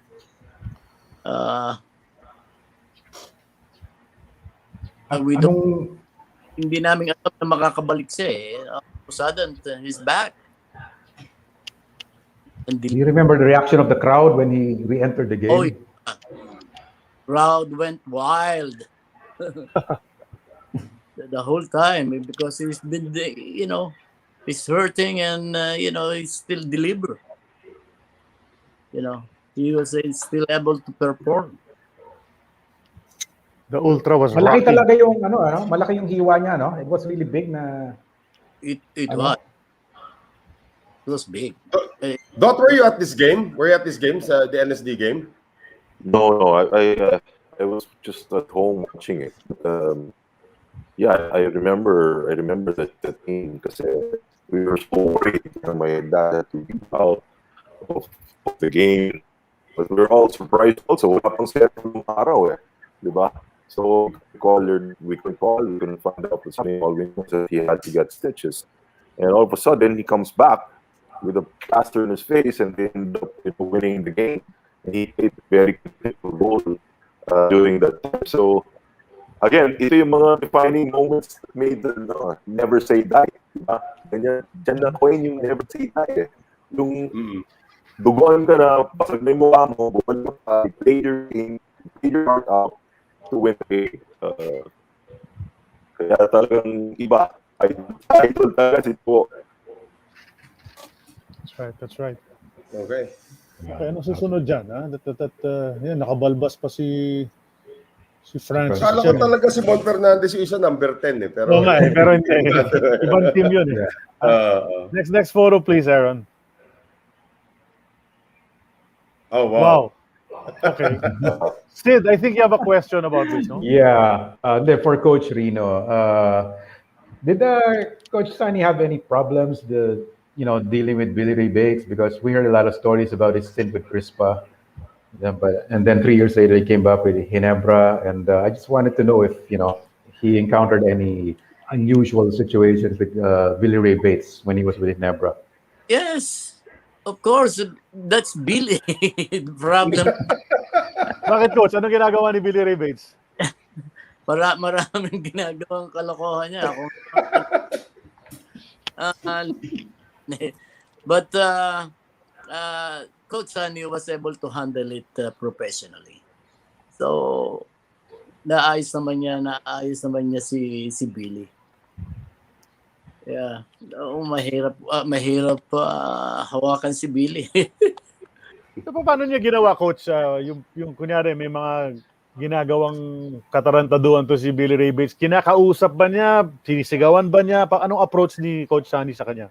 No, as I said, he always talk to Billy professional. Okay. Yeah, laging maayos naman ang nililiwanag sa kanya na kung ano ang that's why he's with us, and he need to perform. Mm-hmm. And yan, you won a championship in 86 with him. Pero when he came back in 87, hindi na rin siya nagtagal, Coach, di ba? Pinauwi na rin ninyo eh. Oh yeah. Bakit? Hindi na talaga kayang ayusin? You couldn't talk to him anymore that time? Doesn't want to listen, and he's really bad that time. He's 87. He's drinking really bad. So in other words, yung mga kwento ng Crispa players, ganun pa rin yung ginagawa niya, like bringing hard drinks to practice. Yeah. Kasi may kwento sa atoy ko na yung baon daw ni Billy Ray Bates na container sa practice, pag amoy daw niya, alak yung laman eh. Oo. Grabe. So parang ganun din for Ginebra. Is that JaVale McGee on the right side? No, that's Michael. That's Michael Hackett. That's actually what I was thinking of the first time I saw that picture also. Lit naman ni JaVale McGee. He's got that look. Yeah, but look at Sunny. And by this time, 96, 86, 87, 40 years old na si Coach dyan di ba? Yeah. 41 na siya dyan. And yet, he played heavy minutes pa in those games. Nakakabilib talaga yung testament nga sa kanyang physical fitness, no? Yeah. Okay. Well, nice photo with these two. That's a champion team right there. The first championship 1986. of the first championship of Ginebra. Yeah. Yeah, 86. Okay, anong susunod? What's next on the... here's the ito. 1990 Asian Games ito. Uh, Dodot, when your dad was named the coach of that 1990 Asian Games team, the All-Pro, the first All-Pro team, siyempre ikaw, pa-college ka na nun di ba? So, how did you feel about that? Na parang, siyempre, proud ka sa daddy mo, pero kinakabahan ka ba na parang you're being sent there to fail against the Chinese, no? Yeah, well, of course, we were all very excited that he was chosen to lead that very great squad. All the PBA greats at the time, talagang they're all will go down to the history book just the biggest players. Diba? Panahon ni Alan yan, sina Fernandez, etc. But again, they knew that going to the Asian Games, they were facing these the Chinese that were twice their size and they were quick shooters. But I remember also during this time, medyo in terms of age, the players that were part of this team were a little older. So they had to bring the game to a different level, meaning kailangan madaan sa experience. Diba? And then also, not mistaken, the other Asian countries, Korea was very strong also, and I think Japan, ang lalaki ng mga player ng Japan at Korea. But with this squad, the pressure was on. The pressure was on America being a coach, and they still came home in silver, which against all odds, talagang namang great pride to the country at the time. Yeah. Hindi na naulit yun. Silver medal in Asian Games. So far. That was our so far, yeah. Coach Rino, you were part of the coaching staff there, no? Along with Coach Norman Black. What were your memories about this team? Yung team naman natin na yan although we lack preparation, we lack international exposure, but ika nga pinagsama-sama natin yan in a very short time na preparation na going to the game, to the Asian game. But yung ginawa nating pag-prepare dyan hindi naman biro-biro din dahil nagsakripisyo naman yung mga players at alam naman nila kung ano yung pupuntahan natin. And sa tulong ni Coach at saka ni Coach Norman, na pagsama-sama namin yung team at maganda naman yung performance natin. Although when it comes to the Chinese team, they have a lot of experience and national competition, lahat. But hindi naman yun ang hindi yung rason kung bakit tayo natalo. But binigyan mo namin lahat ng magagawa namin doon. Binaon daw ni Coach Sunny yung weights niya to Beijing. Sabi sa amin ni Coach Norman. That's how committed he was daw to his physical. Totoo ba yung Coach Rino? Hindi ko nakita, pero nakita niya. Sabi ni Coach Norman. May dumbbells. So imagine you add that to the weight. I don't know if he brought it from Manila, no? Baka he got some there when he went. But imagine kasi sayang naman yung weight allowance mo sa bag kung magdadala ka ng dumbbells sa dami sa naman nila okay lang yun. Hindi ko sama-sama na yun. Nakuha ni Norman yun. So he was doing weights at that age already, as a coach. Nag-weights pa rin si coach. Did you witness this, Vince, when Coach Sunny was coaching Ginebra? Did he go practice, and then he was doing his dumbbells thing during practice? Not so much dumbbells, but Coach Jaworski could do like a zillion push-ups, and he would always do his tricep stuff on the side too. So even when he wasn't in the practice or in the game, there was a time I think he had like both. I think he had a double surgery on both knees at the same time, so he was out for a while. But that didn't stop him from working out and getting strong. He did a lot of extra stuff that were outside of basketball to make himself strong. Does he still do all these exercises now, Dot? You see still doing all these weights or push-ups until now at the age of 74, almost 75? Hindi na. Syempre, yung 30 years or 30 plus years niya on the hard court, it takes a toll on your body. So, it starts to come out yung mga kunting pains and aches. So, but I remember when we used to travel, whether locally or abroad, at wala siyang weights na dala, you know what he would do? He would lift the furniture in the hotel. He would use the chairs, the side tables as weights. So yun ang bubuhatin niya, aside from his regular push-ups or sit-ups. Pero yun ang bubuhatin niya. He would carry the furniture and do reps. And we would be like, Dad, what are you doing? And he's like, walang weight. So I'm gonna have to make my own weights. Laki ng TV tayo, di ba? I don't know anyone else who would think of that except for my dad. Crazy. Grabe, 21-inch TV dati, may likod pa na. Yung may tubo. What's our next photo? Let's check it out. Thought we can go through that already. Here's Vince. This one, yeah. What's he telling you? What's he saying here? Ano ka ba naman, Vince? Stop shooting. Play defense, Vince. Yeah, wow.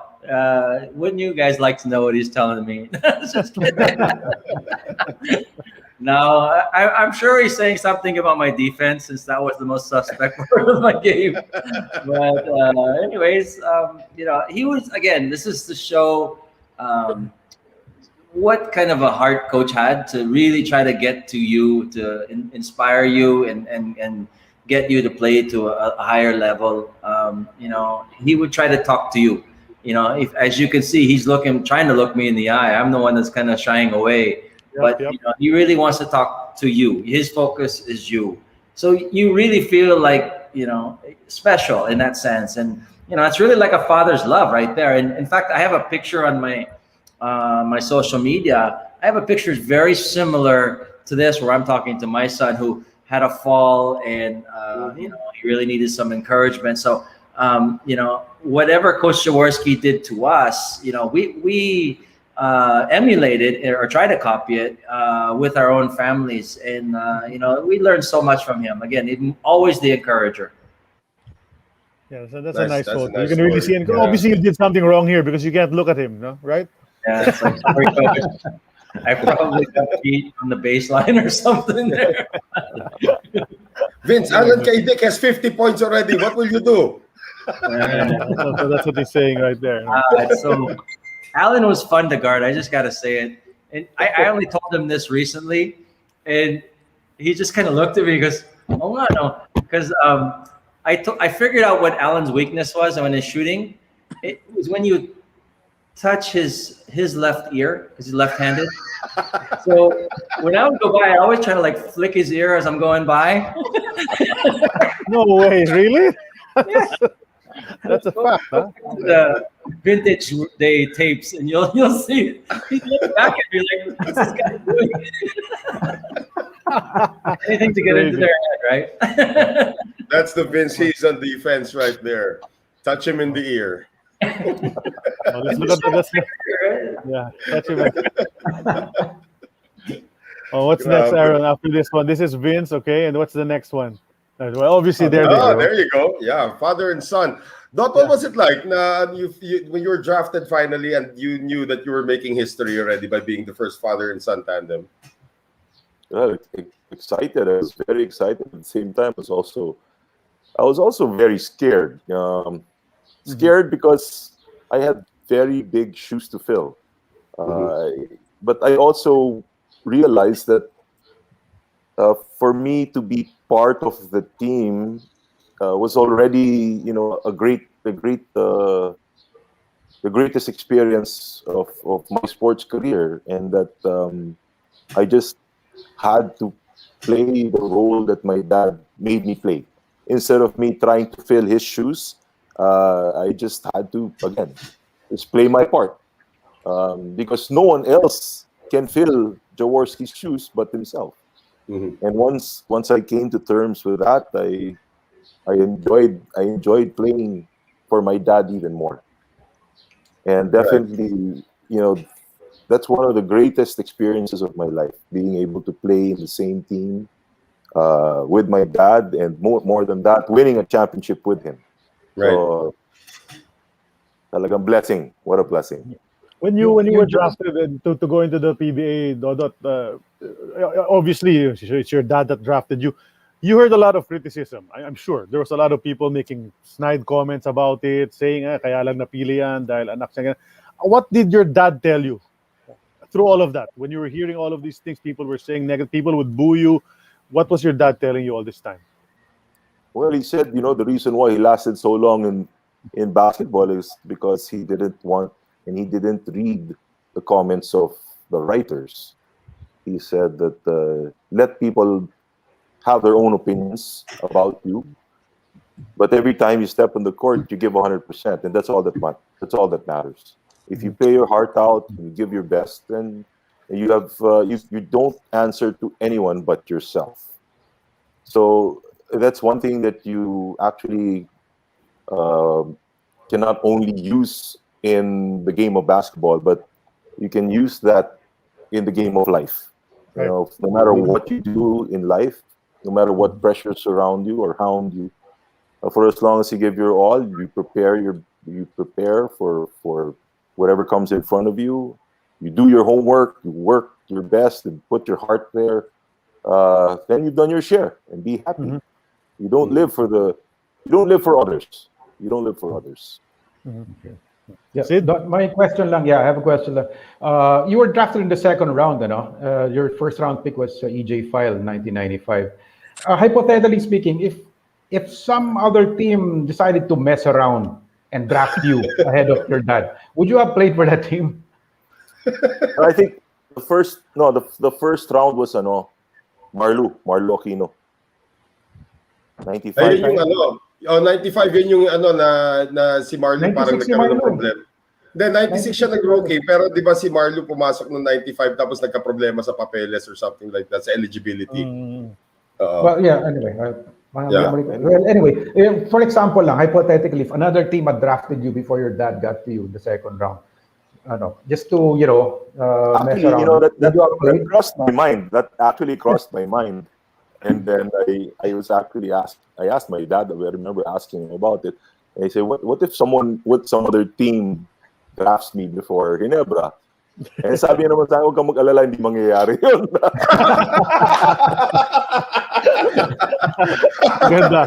Ganda rin sagot, ha? Yeah. That's very encouraging. Okay, that's great. Okay, next photo, Aaron, please. Let's go through this already. Well, here's a championship. 97. 97, yeah. Yeah, the last Ginebra championship. Gordon's Gin Wars. Yeah, with Chris King. Yes. Vince, how special was this? Vince, how special was this team? You just put like the defining moment, I guess, of my career up there. I mean, I was up to now, 20 plus years later, because of the Philippine, legends. People are still bringing us around because of this team, because of this group of guys, this championship.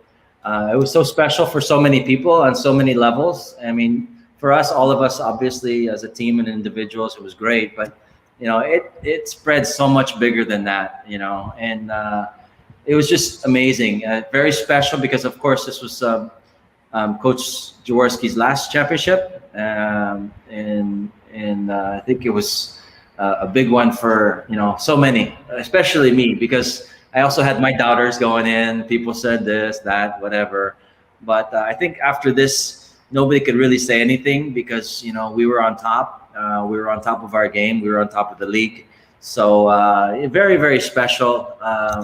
And I look back every time and I just smile when I think of all the funny stories of all the funny guys. I also have this picture on my wall right here. Good times. Yeah. Sure.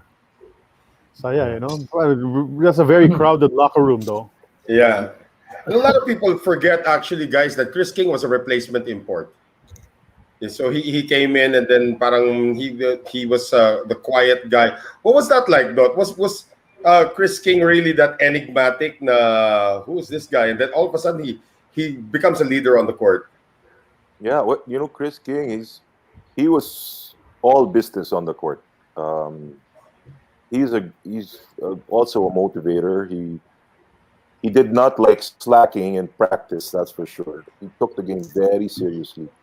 So I think his him being part of this team, he also expected us to bring our best game every time we stepped on the court, whether it was a game or practice. He's one of the great imports that we've ever had, and I remember during the second to the last championship game where he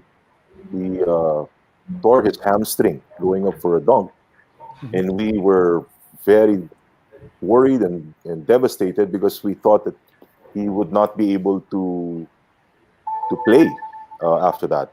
So, but the game after the last game where we won, he still forced himself to play despite the fact that he had the torn hamstring. Yeah, he did. Never say die, di ba? Exactly. So against all odds, we still won that game and we got that championship. So that's why it was extra special. And that was also against Alaska, a team that had won the Grand Slam the year before. Wait, guys, Right. I've just been told, no. You can't say Let him in. Rino around. He likes Alaska now. Let him in. We have a guest, I think, who wants to join us. Yeah. Let's see. Yeah, let's see. There he is. We can't see him, but if he's there, Francis are nice. Sir Francis, are you there? Kiko? Kiko, can you hear us? Maybe he's on mute. Oh, No, he's not. Kiko, can you hear us? Okay. Yeah, Francis. Oh my. Wait, this is supposed to be Francis are nice. Our episode 17 guest back here just to say hello. Hopefully we can hear him. Yeah, let's see if we can hear him. Kiko, can you hear us? Wala, not right now. We can't hear him. Yeah, we can't hear him. We can't hear him right now. Okay, try again. Well, hopefully he can join us in a bit. Aaron's working on that right now. But obviously, when we talk about Jaworski, you talk about Arnaiz as well. That's probably ilalaban ko sila as one of the best backcourts in PBA history. You talk about Ross Cabagnot or nowadays, di ba? Whoever. No. I will put Arnaiz Jaworski near the top of the list, if not at the top.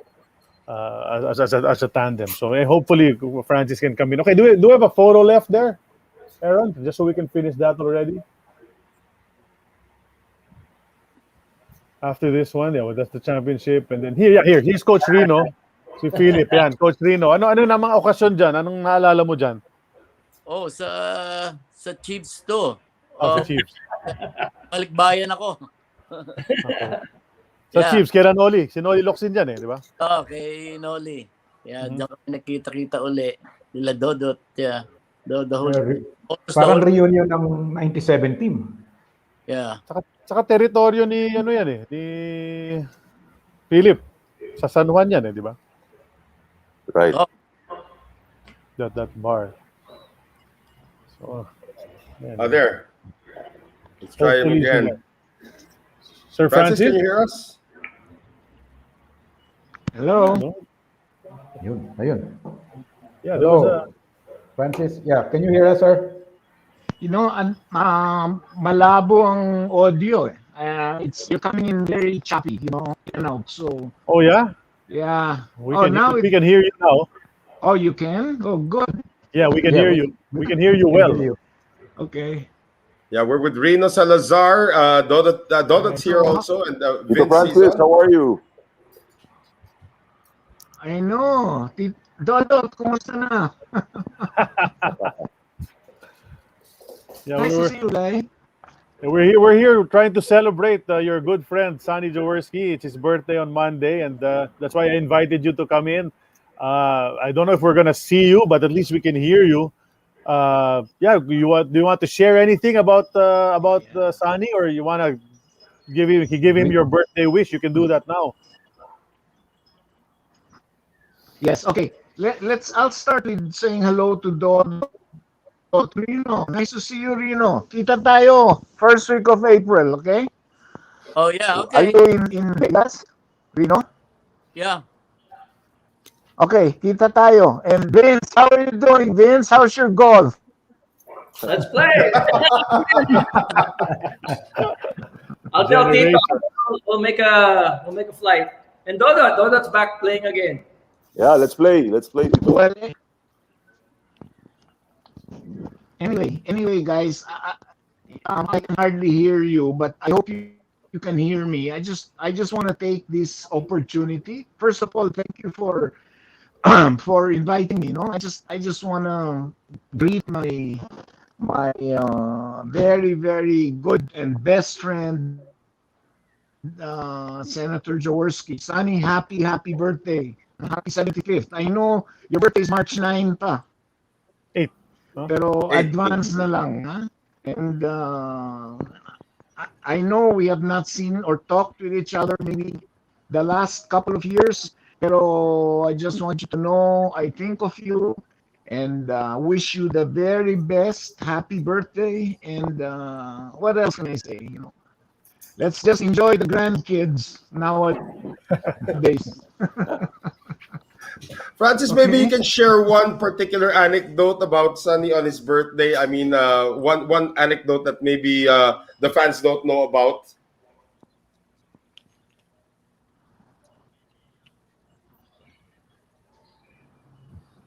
Mm-hmm. What happened? Oh, baka hindi ka narinig. Parang di narinig. Sir Francis, are you there? Well, now it's Noel who's gone. Yeah. Yeah, that's what happens here when you have a live show and then they're working on all these internet problems. Sir Francis? He's back. Yeah? Well, Wala. but he was able to say Yeah, at naman least what he wanted. the full birthday wish Yeah. was there. So you heard that. Enjoy the Heard grandkids. it also. At least nabalitaan natin yon at narinig natin. No? So hopefully, Sir Francis, if you're there, just shout out. No? But anyway, is there still a photo that we can look at? I'm here. Ayun, there's I can't understand what you're saying, but anyway. Yeah, no. Noel was asking lang if you have an anecdote about Sonny that you'd like to share. Just anything that we may not know about. Just a short story.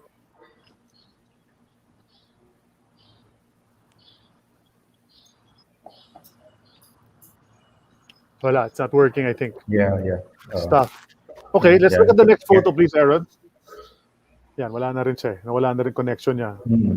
Yan yung seller. Anong year yun, That's the last Coach Rino? one. Yung bumalik ka rito. Yeah. What is that? Anong year yun? Alam ba yun? Alam mo, ilang taon ba yun? Ilang years na yun? 4 or 5 4 or years 5 ago. years ago siguro. Mga ganun siguro, ano? Here's a family photo, Dot. I guess, well, there's everybody. There's your mom, your siblings are all there. I think those are the grandchildren. Yeah. This is, I think, the retirement The ceremony. retirement with his jersey. Yeah. How long ago was this? 2012. Gosh. Liliit pa ng anak mo dyan eh. Nako, siguro this was 2000, what was it, about 2010 or Yeah, thereabouts. somewhere there? Yeah. Yeah, my kids are so small pa. Dodot, I have a question. What's been the role of your mom throughout the whole Living Legend career? Well, my mom has always been my dad's rock. You know, she's a very strong woman, and she's always taking care of my dad, and she's always been the center of the family as well. So she's a very loving wife and mother. So my dad's very lucky to have my mom. Lagi they always say diba, there's always that lady behind the man, diba? So I guess that holds true para kay Coach Sunny. Is this the last photo already? Yeah. Yeah. So I have one more follow-up question lang about when you asked about the mom. Dot, what did your mom naman instill in you na hindi galing kay Coach Sunny? Of course, what yung personal touch naman ng mom mo in your upbringing and what you bring to your family nowadays? So, like I said, because my dad was always very busy. He was always out of the house. He was always doing something, working, and my mom was a housewife. So she dedicated most of her life to her family, to her children especially, and to us. So she really ingrained a lot of the values that we hold dear today, and she helped mold us to who we are. I remember my mom growing up. She used to review our studies, our homework with us. Made sure that we did our best in school, and she would help us every step of the way. She still does up to now. She's still, I think, my biggest supporter. No matter what field I chose to enter, my mom would always be there to support me and my siblings as well. So we're very blessed. We're very blessed because God gave us such wonderful parents, and my mom and dad. And my mom has always been she's always been the rock of her family. She's been so strong. So I pray that God will give her many, many more years of good health, and she's just the best mom. Amen. Amen to that. Okay, guys. Normally, by the way, sorry, Alan Kaidik is watching right now, Bala Vince. So tell him about the ear thing. Tell him about the ear later. Normally, when we have a single guest, I do this segment called X's or O's. I ask them to choose or whatever. But we're not gonna do that now because there's 3 of you. Instead, what we're gonna do is I'm gonna ask 7 questions. Initially we wanted you guys to have a pen and paper, and then you answer. We'll play a game like that. But we'll scrap that now. There's 7 questions. I'm just gonna address it to one of you. Each question, then just give us your answer na lang. So 7 questions. First question is, this is for Dodot. Anong size ng paa ni Jawo? 13. 13. Lang, parang ang laki. Anong sabi nga ni Jay Mercado, nung 70s, 12 ang pinag-uusapan eh. 13 pala talaga. So malaki 13, talaga ang yeah. paa. Bukod sa malaki ang kamay, laki ng kamay eh. Ang ganda ng video clip. There's the video clip, he's running out of bounds, he catches the ball in midair. Kaya yung sinasabi nyo kanina na yung ginagamit niya yung paa niya sa ibang player, hindi naman siya marunong mandapa ng player. Malaki lang talaga yung paa niya. Yan. Pinanghaharang niya sa mga uaapakan ng kalaban. Okay, Coach Rino, second question. What was Jawo's favorite go-to play sa mga games? Ano yung pinaka-favorite niyang set play siguro na ginagawa? And how would you call it? Ano yung senyales ng kamay or whatever? Meron ba? Una. Ayun, ganon. Saludo. Ano ibig sabihin nun? Pwede ba i-share ngayon yon? Pagka doon sa baseline. The baseline na yan ang throw-in. Yun, yung pag gumanon siya. Ganun. I-screen yun na cross. Okay. So yun yung play. Salute play pala para kay Coach Sunny. Okay. Ito, Vince, sino ang favorite na pagalitan ni Coach sa practice? Who would he scold the most? Who was the whipping boy during your time with Ginebra? Tough, but I guess you. JV used to always catch his ire. Gayoso. Why am I not surprised? Gayoso. JV says stuff that gets him in trouble. That's why. All the time. All the time. That's true. I'm not surprised anymore. The answer is JV. The answer is JV. Okay. Next question, number 4. Back to Dodot. Was your dad a prankster at all? And if he is, can you share a prank that he did or play the joke on any of you guys? No, I don't remember him doing any pranks on us. Pero he's a joker. I mean, he's got a lot of jokes. I mean, he'll sit down on the table and he can, throw one joke after the other after another. And actually, yung favorite na lahat ng joke niya tumatawa, yung asawa ko si Mikey. Lahat ng joke ng tatay ko, kahit corny, tawa siya ng tawa. So love na love na si Mikey talaga. Diba? Okay. I remember Coach, he had go ahead. the Gary Leasing cassette. I remember he used to listen to that a lot too. So. You could die laughing. Yes. Pag si Gary Leasing, you could die laughing. I want to ask that question, Charlie, to Coach Rino because diba, syempre coach na si Jaworski nung panahon ni Vince at ni Dodot. Pero nung player si Jaworski, Coach Rino, meron ba siyang ginawang mga ganun, mga pranks, mga maloko ba? Oo. Wala akong matandaan eh. Wala. Hindi niya kayo sinetap, ha? Yung hindi na tinatali yung sintas ng mga rookie, di ba? Yung pagtayo nila, tumutumba sila. Wala namang ganun, ano? Wala. So apparently pranking wasn't his thing. It was more of cracking jokes. Okay. Yeah. Coach Rino, ito. Anong favorite expression ni Sonny Jaworski? Whether it's a word, a phrase, or a sentence, yung lagi niya sinasabi. May favorite ba siyang linya? Kunyari, si Coach Jolly pa, pongala-ngala. Di ba? Yeah. Yung si Coach Sonny, meron ba siyang gano'n?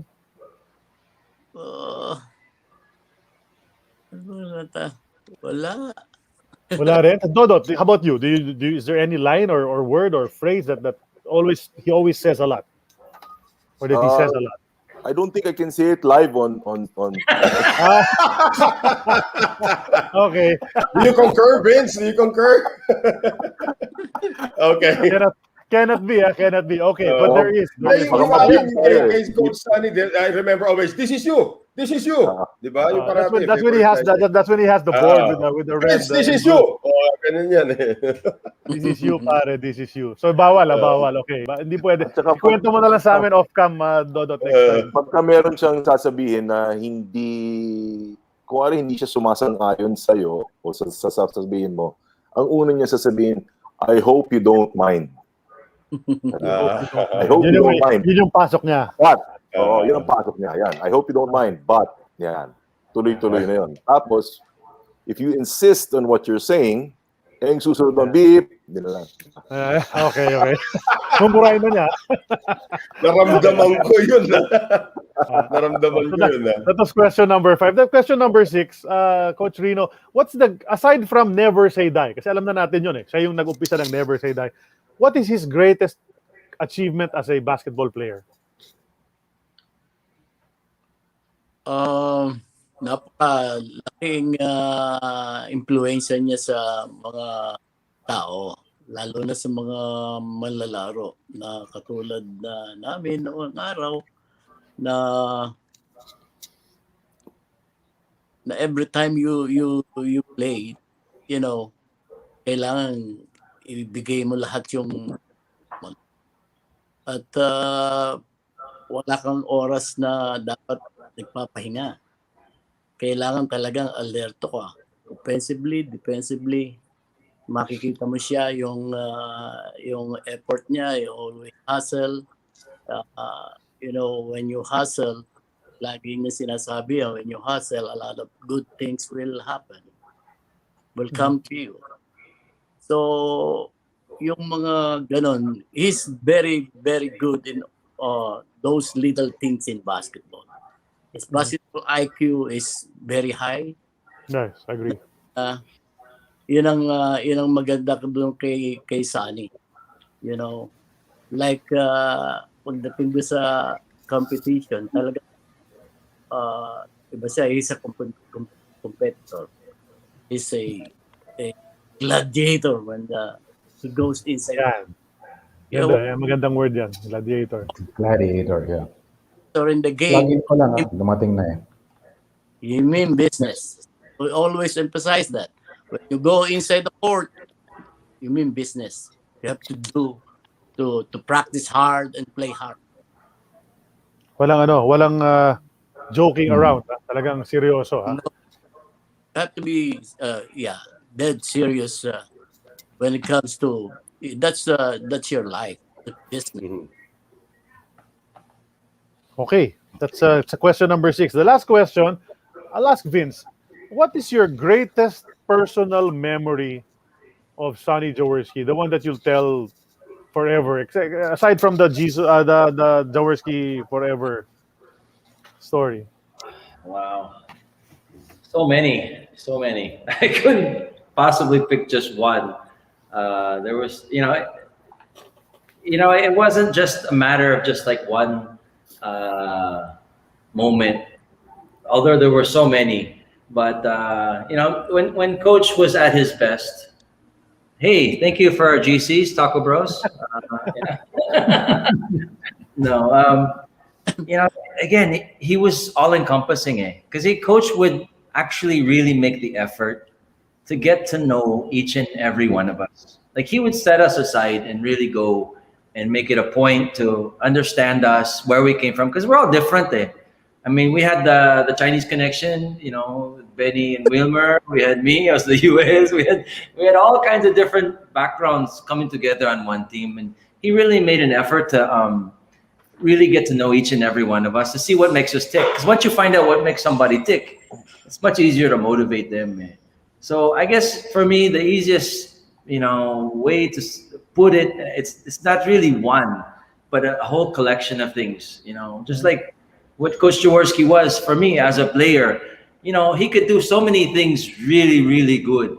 But if you say he did one thing great, I don't know if you could really pick one, except that he really gave his heart and he tried in so many different aspects. And that's what made him a great player. It's not that he ran the fastest. It's not that he jumped the highest, but he was everything. He was tough. He was smart. He was unselfish. He was, as a player, fundamentally sound. He was all of those things put together, and I think that's the greatest thing that he gave to me. Well, he is the living legend.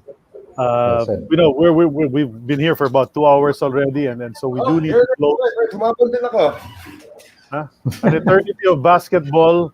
Not last for eternity. There's your Taco Bros. Okay, so we like to thank Taco Bros. But before we go, everybody, the 3 guests, you need to give your birthday wishes for Coach Sonny. Let's start with Coach Rino. Anong birthday wishes mo, greeting mo para kay Coach Sonny? Yeah, first I want to say thank you, Coach Senator Jaworski, for your trust and confidence. And it was indeed a supreme honor and privilege to work alongside with you. And I wish you, may you have blessed, safe, healthy, and a glorious birthday on March 8th. Yeah. But birthday, Senator, I miss you, and we love you. Very nice. Nice. All right, and then now Vince. How about Vince? Happy birthday, Coach. Wishing you more, of course, success, health, and wealth, of course. And we know that your focus now is different, focusing on your grandkids. You probably forgot about your kids already. No, I'm just kidding, Don. But yeah, every grandparent's focus is their grandkids. So he's, we're just so happy to see that, he's entering his golden years with so much love around him. And it's not just from his family, but his extended family, his basketball community. We love you as a coach, as a person, as a man, for me, as a mentor, and as a father figure. He's done so much for me. It's been my life's honor to play for him, to give my efforts, and to really do whatever he wanted during those years. It was a great time, and I'll never forget it. He instilled in all of us, never say die. Happy birthday, Coach. Nice. And of course, for a greeting live here on AOB from his own son, for the guy turning 75 on Monday, Jawo from Dodot, your birthday greeting for your dad. Yeah, well, to my dad, well, first of all, thank you. Thank you so much for bringing us up the way you did. Thank you for showing us all the love and affection and care that one parent could give his children. And it's because of you that we've learned to do the same to our own family. You have been not only a blessing to our family, but you have been an inspiration to many, many millions of Filipinos, especially throughout the world.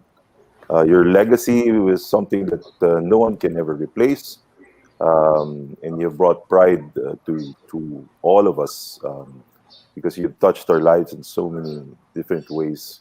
And I pray that God will give you many, many more years to come, healthy years ahead, and know deep in your heart that we love you very dearly, and there's so many people out there who love you as well, and who are praying for you and your well-being always. And thank you for being the father that you are to me. I love you, Dad. Yeah. Thank you. Nice. Dot, I just want to ask, how is the senator now? I mean, how is he doing? Health-wise, everything okay? Well, he's got a clean bill of health from the doctor, so he's probably healthier than me. Why don't we doubt that? Well, So okay naman siya. we wish him all the best. And last time I saw him, looked good pa rin. Of course, so 75, di biro yan, but yeah, what a lasting legacy he's left for all of us. Noel and Sid, you want to greet Senator Jaworski? Yeah, I just want to say that I grew up as a Toyota fan, and see, if it were not for Sonny Jaworski, I would probably not fall in love with basketball because of what he has done. His contributions to the sport has been tremendous, and I actually think indirectly, Sonny Jaworski for introducing me to basketball, because that's become my career right now, becoming a basketball anchorman, at least one of my careers right now, to become a basketball anchorman, because of the way Jaworski inspired a generation, my generation included. So I just want to wish the good senator happy 75th birthday, and I hope that 75 years from now, we still talk about the living legend himself, Sonny Jaworski, and what a tremendous honor it is to actually get to meet you and get to be inspired by you. Thank you, sir. I thought you were going to say 75 years from now we can do this again. No, Sid, how about you? Well, yeah, like Noel, I grew up a Toyota fan, diehard Toyota fan. I would cry whenever they would lose. I cried when they lost in the 1980 Open Conference against Don't remind me. Tex. And yes, so of all the Toyota players, Sonny Jaworski was my idol, and I would imitate his jump shot when I was growing up in the basketball courts. I'm sure countless other teenagers also did that back in the day. And, for me growing up, Jaworski was the PBA. He still is to a certain extent. Like Ricky Brown once said, if there's a statue that we're going to erect in front of a PBA venue, it should be wearing the number 7, because the players back then and up to now, they owe the success of the league to Sonny Jaworski. And I finally met him personally in 2017 when he was in watching a Ginebra game. I took a photo of him for an article I was writing. But when he saw me taking a photo, he invited me to sit beside him, and for our picture to be taken together. I wasn't asking for that, but he saw me and he ushered me over. So that just goes to show what kind of person he is towards the PBA fans. Because if there's any player who realizes how important the fans are to the PBA, it's Sonny Jaworski. So, happy birthday, Senator, and more power. And I wish you all the best on your special 75th birthday. Of course, we all know that Sonny Jaworski recognized Sid Ventura as the managing editor of ESPN5.com and wanted to have a photo with Sid. That's why he called Sid. Yeah, That's the real reason there. yeah. Well, of course, from me, birthday greetings as well to Senator Jaworski, to Jawo, the big J, the barreling big J, the living legend. Daming nicknames then.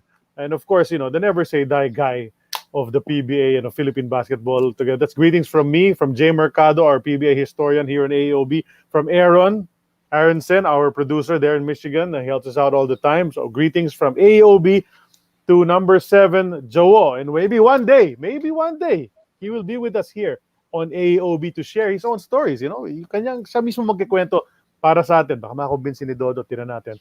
Pero I'd like to say thank you. Thank you so much, gentlemen, for joining us here for the past couple of hours on this Saturday morning here, Friday evening dyan sa Vegas. Coach Rino Salazar, maraming salamat sa iyong pagbisita ulit dito. Thank you. Vince Hizon, thank you, Vicente, for joining us, my friend. Back to the golf course tomorrow. Nakamute ka na naman. Nakamute na naman si Vince. Thank you, Eternity of Basketball, for a great time. And thank you to Taco Bros for our dinner tonight and to Ginebra for our Taco Bros, guys. Thank you, Taco Bros. Let's take it out of the box. And of course, maraming salamat. Maraming salamat for coming on the show and talking about your dad and being so open and candid about the stories and about your family and all of that. We appreciate it. Thank you for inviting me. This was fun. We hope we can do this again sometime soon. Yeah, 75 years from now nga daw, sabi. Wait, so there it is. So tell your dad how fun this is. Kaya nga, tell your dad how fun this is. Pero ito, so sabi nga natin, pinamagatan nating Usapang Jawo dahil birthday nga niya. Ginawa nga natin, pinag-usapan natin si Jawo. So maganda sana at nag-enjoy sana ang lahat ng nanonood, lahat ng followers natin sa Usapang Jawo. Siyempre, walang katapusan talaga ang Usapang Jawo. Pero for now, that has to do para sa atin dito sa AEOB. Sa ngalan ng aking mga kasama, Sid Ventura, Noel Zarate, we'd like to thank Taco Bros, of course, for sponsoring today our food. And I'd also like to thank Ginebra San Miguel for sponsoring this episode. Why not? Dahil kay Jawo ito. Ron Molina, the AVP and Marketing Manager of Ginebra San Miguel. And then Paulo Tupas of the Marketing Department of Ginebra. Thank you for helping us out sa araw na ito. And then, one last, Francis Arnaiz for visiting us earlier. Narinig natin ng boses si Francis Arnaiz. Thank you for dropping in, Kiko, and joining us sa araw nito. So, episode 71 is in the books. Hey, little girl. Nagpapaalam na po kami. And then next week, we will announce sino magiging guest natin. Wait for it on our Facebook page. This has been an eternity of basketball. Usapang Jawo is over. Thank you very much, everybody. Thanks, guys. Thank you for coming, guys. Thanks, guys. Thank you. Thank you. All right. Bye, little girl.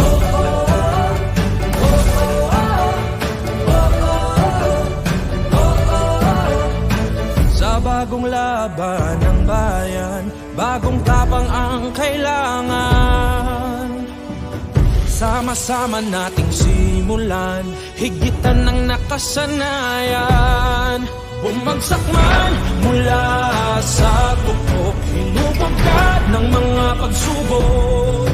Handang-handa na muling lumaban sa bayang to, walang iwanan. Ngayong nagbago ang mundo, iba na rin ang laban mo. Nasa'yo ang bagong tapang, tara na't isigaw. Ginebra ako, Ginebra tayo, may kasama ka sa bagong hamon. Ginebra ako, Ginebra tayo, may bagong tapang sa One Ginebra Nation. Matapang ako, matapang tayo, may kasama ka sa bagong hamon. Matapang ako, matapang tayo, may bagong tapang sa One Ginebra Nation. Baguhin ang nakagawian, pagpapakumbaba ang panlaban. Kakayanin natin ang lahat, pagkat tayo'y may bagong tapang. Matapang ako, naturadak, uragon ako, isubak ko. Ginebra tayo. Ginebra ako, Ginebra tayo. May karamay kang di mang iiwan, mati